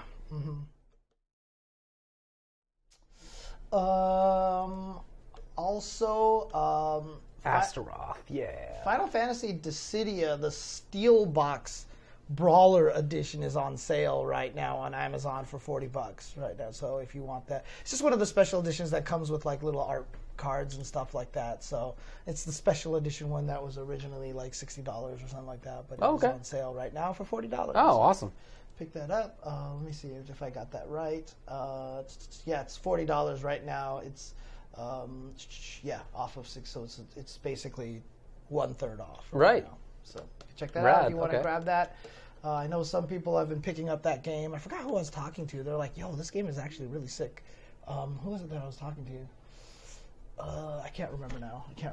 But in any case, the Score Esports just did a little video on Justin Wong. On basically his history. Let's see if I can get this in here. The history of Justin Wong. So they did a little video on him right here that basically just talks about his history. They talked to me about that a little bit. Oh, so, cool. So I think I have a little part in there where I've talked about how he's probably going to go down as one of the greatest U.S. players of all time. Right? No doubt about it. Yeah, so there you go. So check that out as well. And then finally, in the New York Times. Oh, yes. There was an article that showed up about Next Level. Nerd Josh was talking to us about this. Some guy was just there playing, and then Nerd Josh just started talking to him and like giving him advice, like telling him what was going on and everything like that. Just like randomly. Yeah, and then the guy was like, so it turns out I'm writing an article for the New York Times. Right. And they ended up writing this article and in the New York Times. And yeah, Nerd Josh's family got him a copy of it and everything like that, so he has it now. And if you have a New York Times online subscription, definitely check that out. If you have the actual New York Times itself, you can go and read that article in there. A lot of stuff from Henry Sen and Nerd Josh in there. So there you go. Also, it puts out the ages of all the players, which is hilarious. Really? Yeah. Oh, damn. Yeah. Henry Sen. Yeah. Flash G. Oh, dang. Okay. Washed up scrub, dude. Oh, that's hilarious. Was I also in that video that you were just talking about with Justin? That's what people said. Oh, were you in it as well? I have no idea if I was in it or not. Did you forget that you were interviewed for that? Yes. Awesome. Was I? A lot of stuff happens, all right? I don't know. Can't remember everything over here. Okay. Also, there was a humble bundle of fighting games. Oh, yeah. Okay. Which ones? There was like Guilty Gear, Blaze Blue. I don't remember which else. Should I pull up Humble Bundle? Can you just look it up? Humble Bundle. So let's see here. Brawler. It's right there. Oh, you're just on it. Yeah. Oh, okay. The mouse over. Let's see. Humble Brawler Bundle. This is a pay what you want. That comes with Guilty Gear Accent Core Plus R. Oh. Blaze. I don't even know which. Some Blaze Blue. Blaze Blue Continuum Shift Extend. Okay. And Skullgirls. Also. You can also, if you pay more than $561 on average, you'll also get Arcana Heart 3 Love Max as well as Street Fighter Cross Tekken. Wow. Can help rebuild that scene right there. Sure. And then you can pay $9 or more to also unlock Guilty Gear Xrd Sign, Rivals of Ether as well. So there you go. And then if you want, you can also get 25% off them's Fightin' Herds. You can get Skullgirl soundtrack and as well as other such things. So there you go. Sick. Okay. I mean, that it's kind of weird that like Sign is being like why Sign? I don't know. I mean that's Humble Bundles are often that kind of thing. It's just why. Right. Anyway, there's something you can do. Mm-hmm. One thing that I saw, speaking of Soul Calibur, is I really enjoyed the gameplay videos that Ketchup and Mustard put up. Oh, yeah. Okay. They put up a bunch of videos of themselves playing Soul Calibur. And I don't think that they're like Soul Calibur experts or anything, but, they played it back when like everybody else did. And it was cool to see. The game looks really fast, very interesting. Those two guys are scientists anyway, so that, they're going to put out good content no matter what. So yeah, no, it was really good. Definitely check it out. Their YouTube is like something horrible, like P&D, K&M, something awful like that. But in any case, just search YouTube for like Ketchup and Mustard, Soul Calibur. Just find a lot of stuff there. Right. Okay. I was in that video, huh? Okay, I guess you were in that video. Well. The video, the MvCI combo video, yes, the Dante Must Die That was one. very cool. Wolverine Master released that one, but he got a bunch of different people to help with that combo video. So definitely, it was all Power Stone combo videos that killed. Dante. Yeah, and every single time it was Dante they killed. Yeah, and the editing was really cool too, though. Like for each combo, when they activated Power Stone, it would say the name of the person who came up with it. Like freeze, like in the lettering of Power Stone. Yeah, it was very really cool. It was really cool. So. Okay, cool. I started at 3 minutes and 29 seconds in the Justin Wong video. There you go. Well, I'll check it out. I'll load it up to 3 minutes and 29 seconds and see what I had to say. Oh man. What are you talking about, Curly? No, not the game Power Stone, but the actual in-game. Yeah. Marvel Power Gemstone. When I retweeted it out, I actually wrote like, "Oh, it's like a Power Stone combo video," and I was like, "I need to change the wording on this because everyone's gonna be like, man, I thought that was a power. It was gonna be for Power Stone." So there you go. No, yeah, sorry, ice lasers, our bad. Well, anything else? What's going on? That's all I have for game news that I have here. So if there's anything else that you can think of, anything else that you want to talk about, I think that's about it. Talk about how Tomo's the best player of all time. No, just kidding. Probably not. Probably not. I don't. Honestly, I don't think he would be the best player of all time. I mean, right now, but I think he would be good and relevant. Wow, I'm with you on that. Yeah. That makes sense. It's easy enough. Mm-hmm. Yeah. But honestly, like one of the things that I do want to talk about, it just is, the sarcastic tweet that I put out about just enjoying all the different games. I mean, okay. I was even talking to somebody else about like I think that this might be the peak of the FGC. I think that this is the greatest time for the fighting game community, just because we have so many good games to play. Like you go back even in the 90s when everybody was high on CVS2 and Third Strike.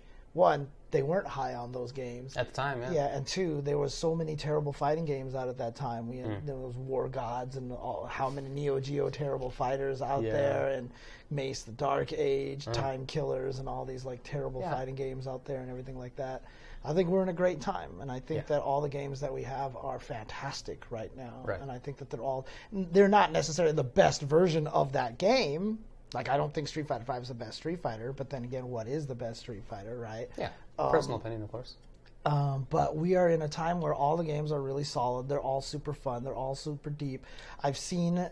so what I hate right now is that every time someone wants to say anything good about DBZ, they say something bad about Marvel. And anytime someone wants to say anything bad about DBZ, they say something good about Marvel. It's like there's always this weird, like, comparison thing. And I just don't think that that's necessary. It's definitely not necessary. Yeah. They're very different games.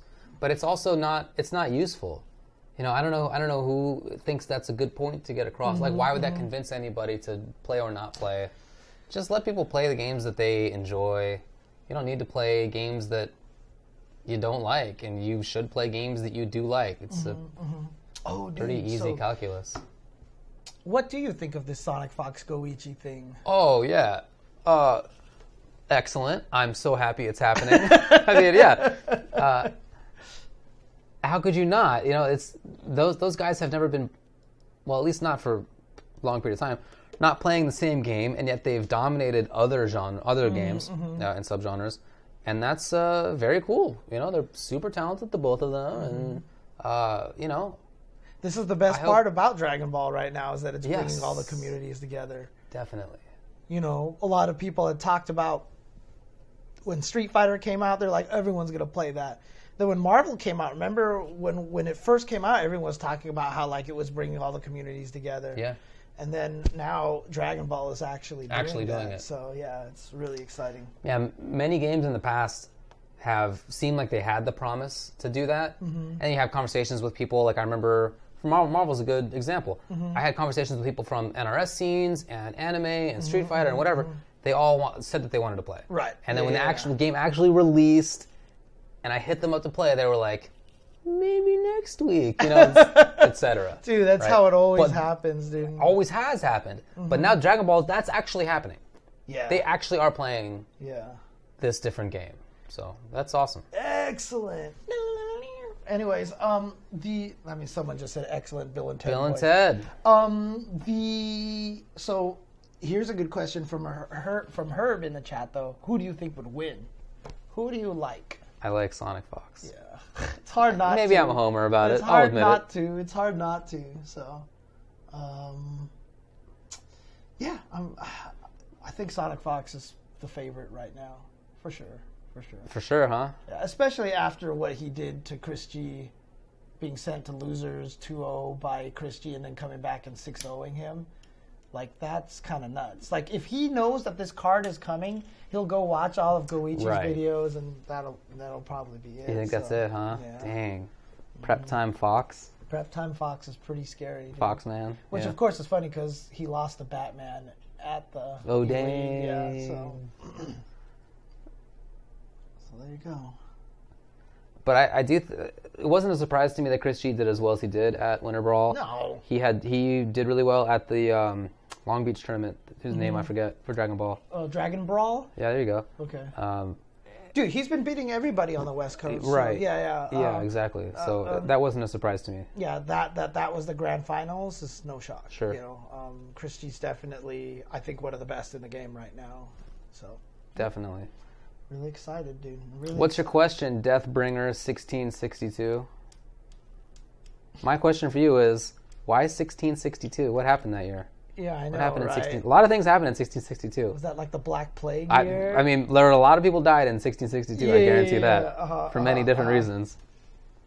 Well, I mean, Prep Time Daigo. Oh yeah, we should probably have mentioned that too. The God, I do not know how to pronounce that. Kemonomichi, I believe.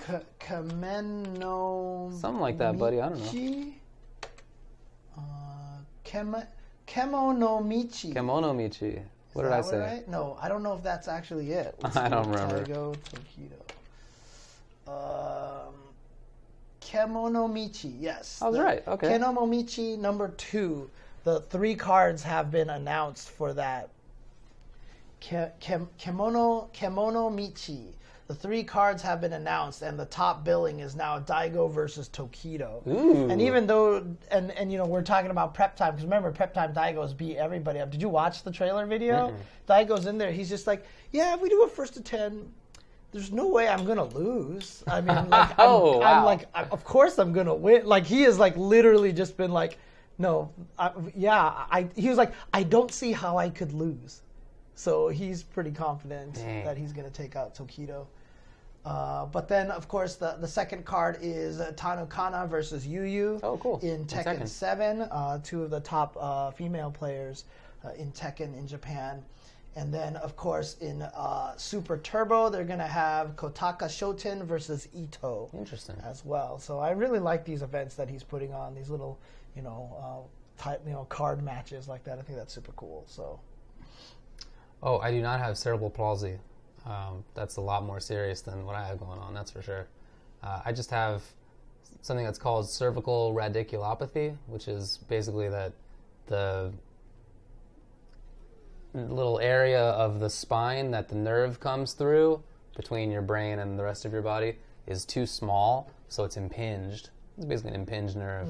But unfortunately, that's the nerve that then goes out to control my arms and hands, which is why I can't really control them as well as I used to.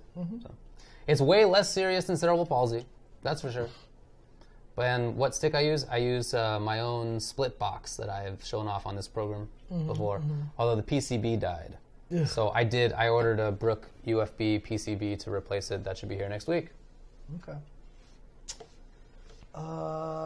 Kemonomichi 2 takes place on March 10th.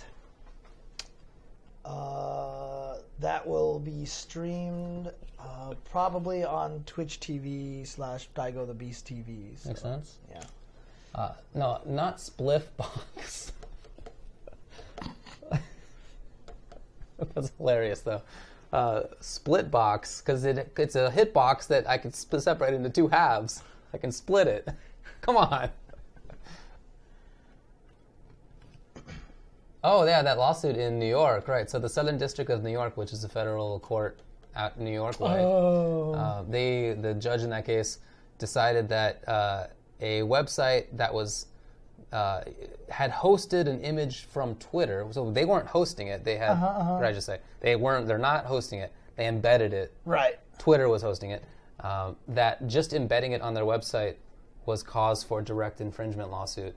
For the last 10 years, there's been a precedent set by a case in California, in the 9th District Federal Court, that basically said that if you're not hosting some content, you can't be sued for direct infringement for it.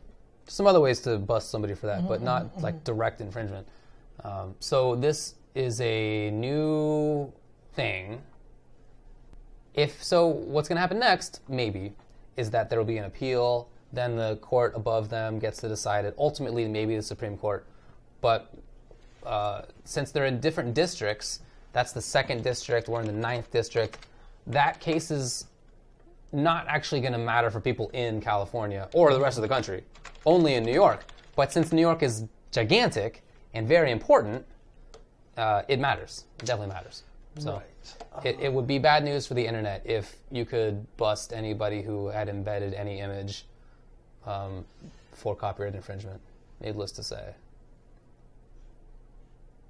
Yeah, I don't think you can view the image directly on Google Images anymore. Oh, exactly right. Right? This is exactly the reason. You can visit the website that's there, you can save the image, but you can't just open that image on a separate web page. That is right, exactly right.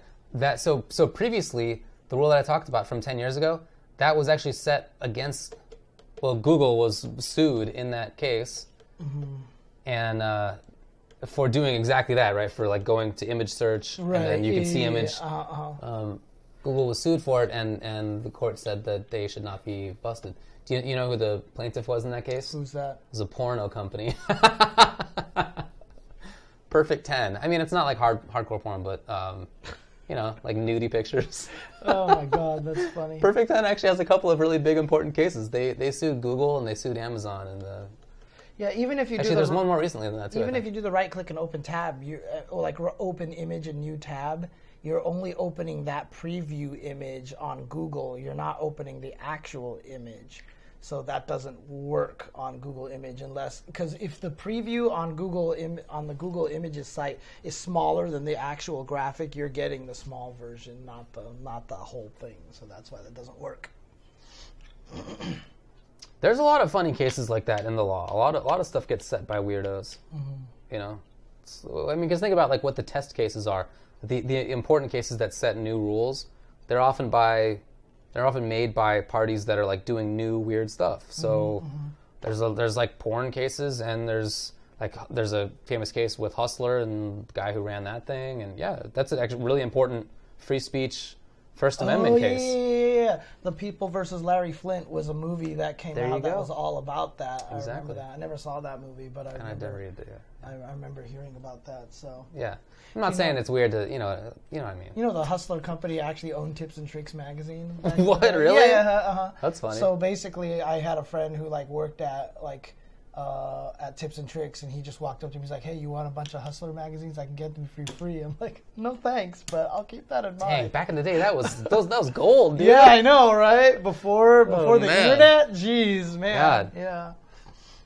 Oh man, dude, the porn industry determines everything. Yeah, all the media formats, right? DVDs won because of porn. VHS won because of porn. Big part of it. Yeah, exactly.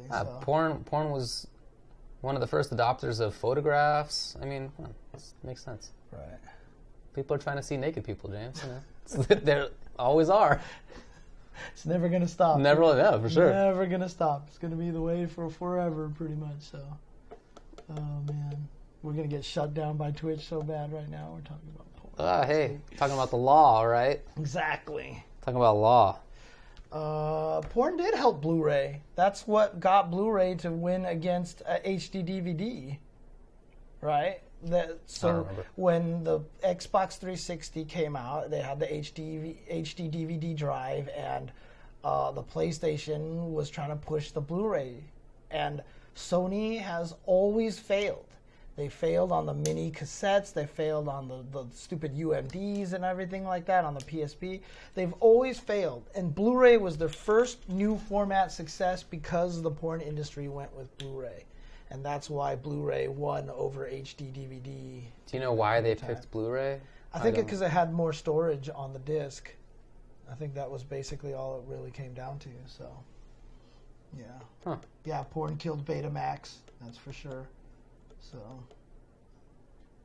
Mandarin Cuties? Who doesn't like Cuties? Why are they saying it's a sponsor? Yeah, I always just come up with stupid fake sponsors on my stream to like really? put on the left. Okay. I think like last week I had like Coca-Cola or whatever, but this time I put on Cuties. Right. Who doesn't like Cuties? Cuties are good. Dude. They're great. Cuties and Halos is the other one. Halos are good. Yeah, they're both really good. So, yeah. Mm-hmm. They're oranges, all right, for people who don't know. Mandarins. Well, Tangerines. They're Mandarin oranges. Yeah. Oranges. Oh, okay. I mean, Cuties are. Okay. Anyway. They're not. How do you not like Cuties? You're a wild person. Like, in any way of the word, how do you hate Cuties, right? That means you hate us. Yeah. Although I don't know if this counts as cute. This is like maybe awesome. I think I feel like I like this mustache and this beard, although not maybe impressive.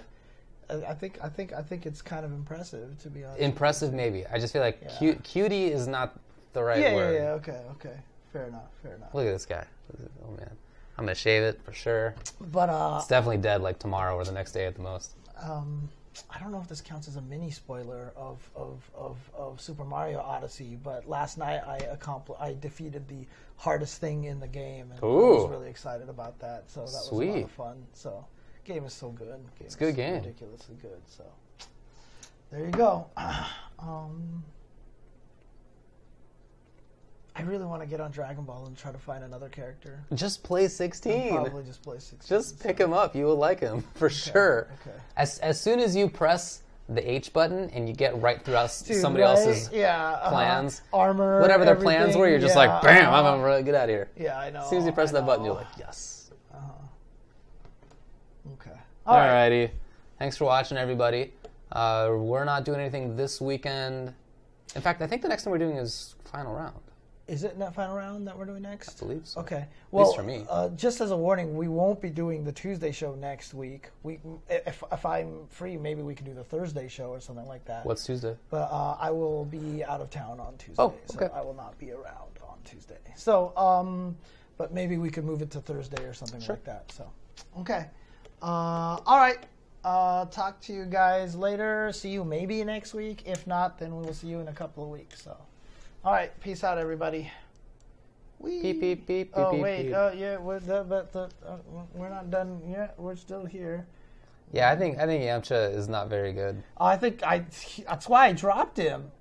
I can't make him work. What do you think about that H that makes him like flip backwards half screen so you can't actually combo into it? It's annoying, but I think that's actually one of the secrets to him being kind of decent. Oh, yeah? Because it's plus on block. Oh. So you have to use that to get in, I think, which is annoying because you have to go backwards then forward to get in, and I don't know, it just seems kind of odd to me. Is it the same if you chain into it, or as if you just press fierce? Yeah, if you chain into it, it's still plus on block. Sick. Yes, it is. Oh, that's cool, man. I didn't know that.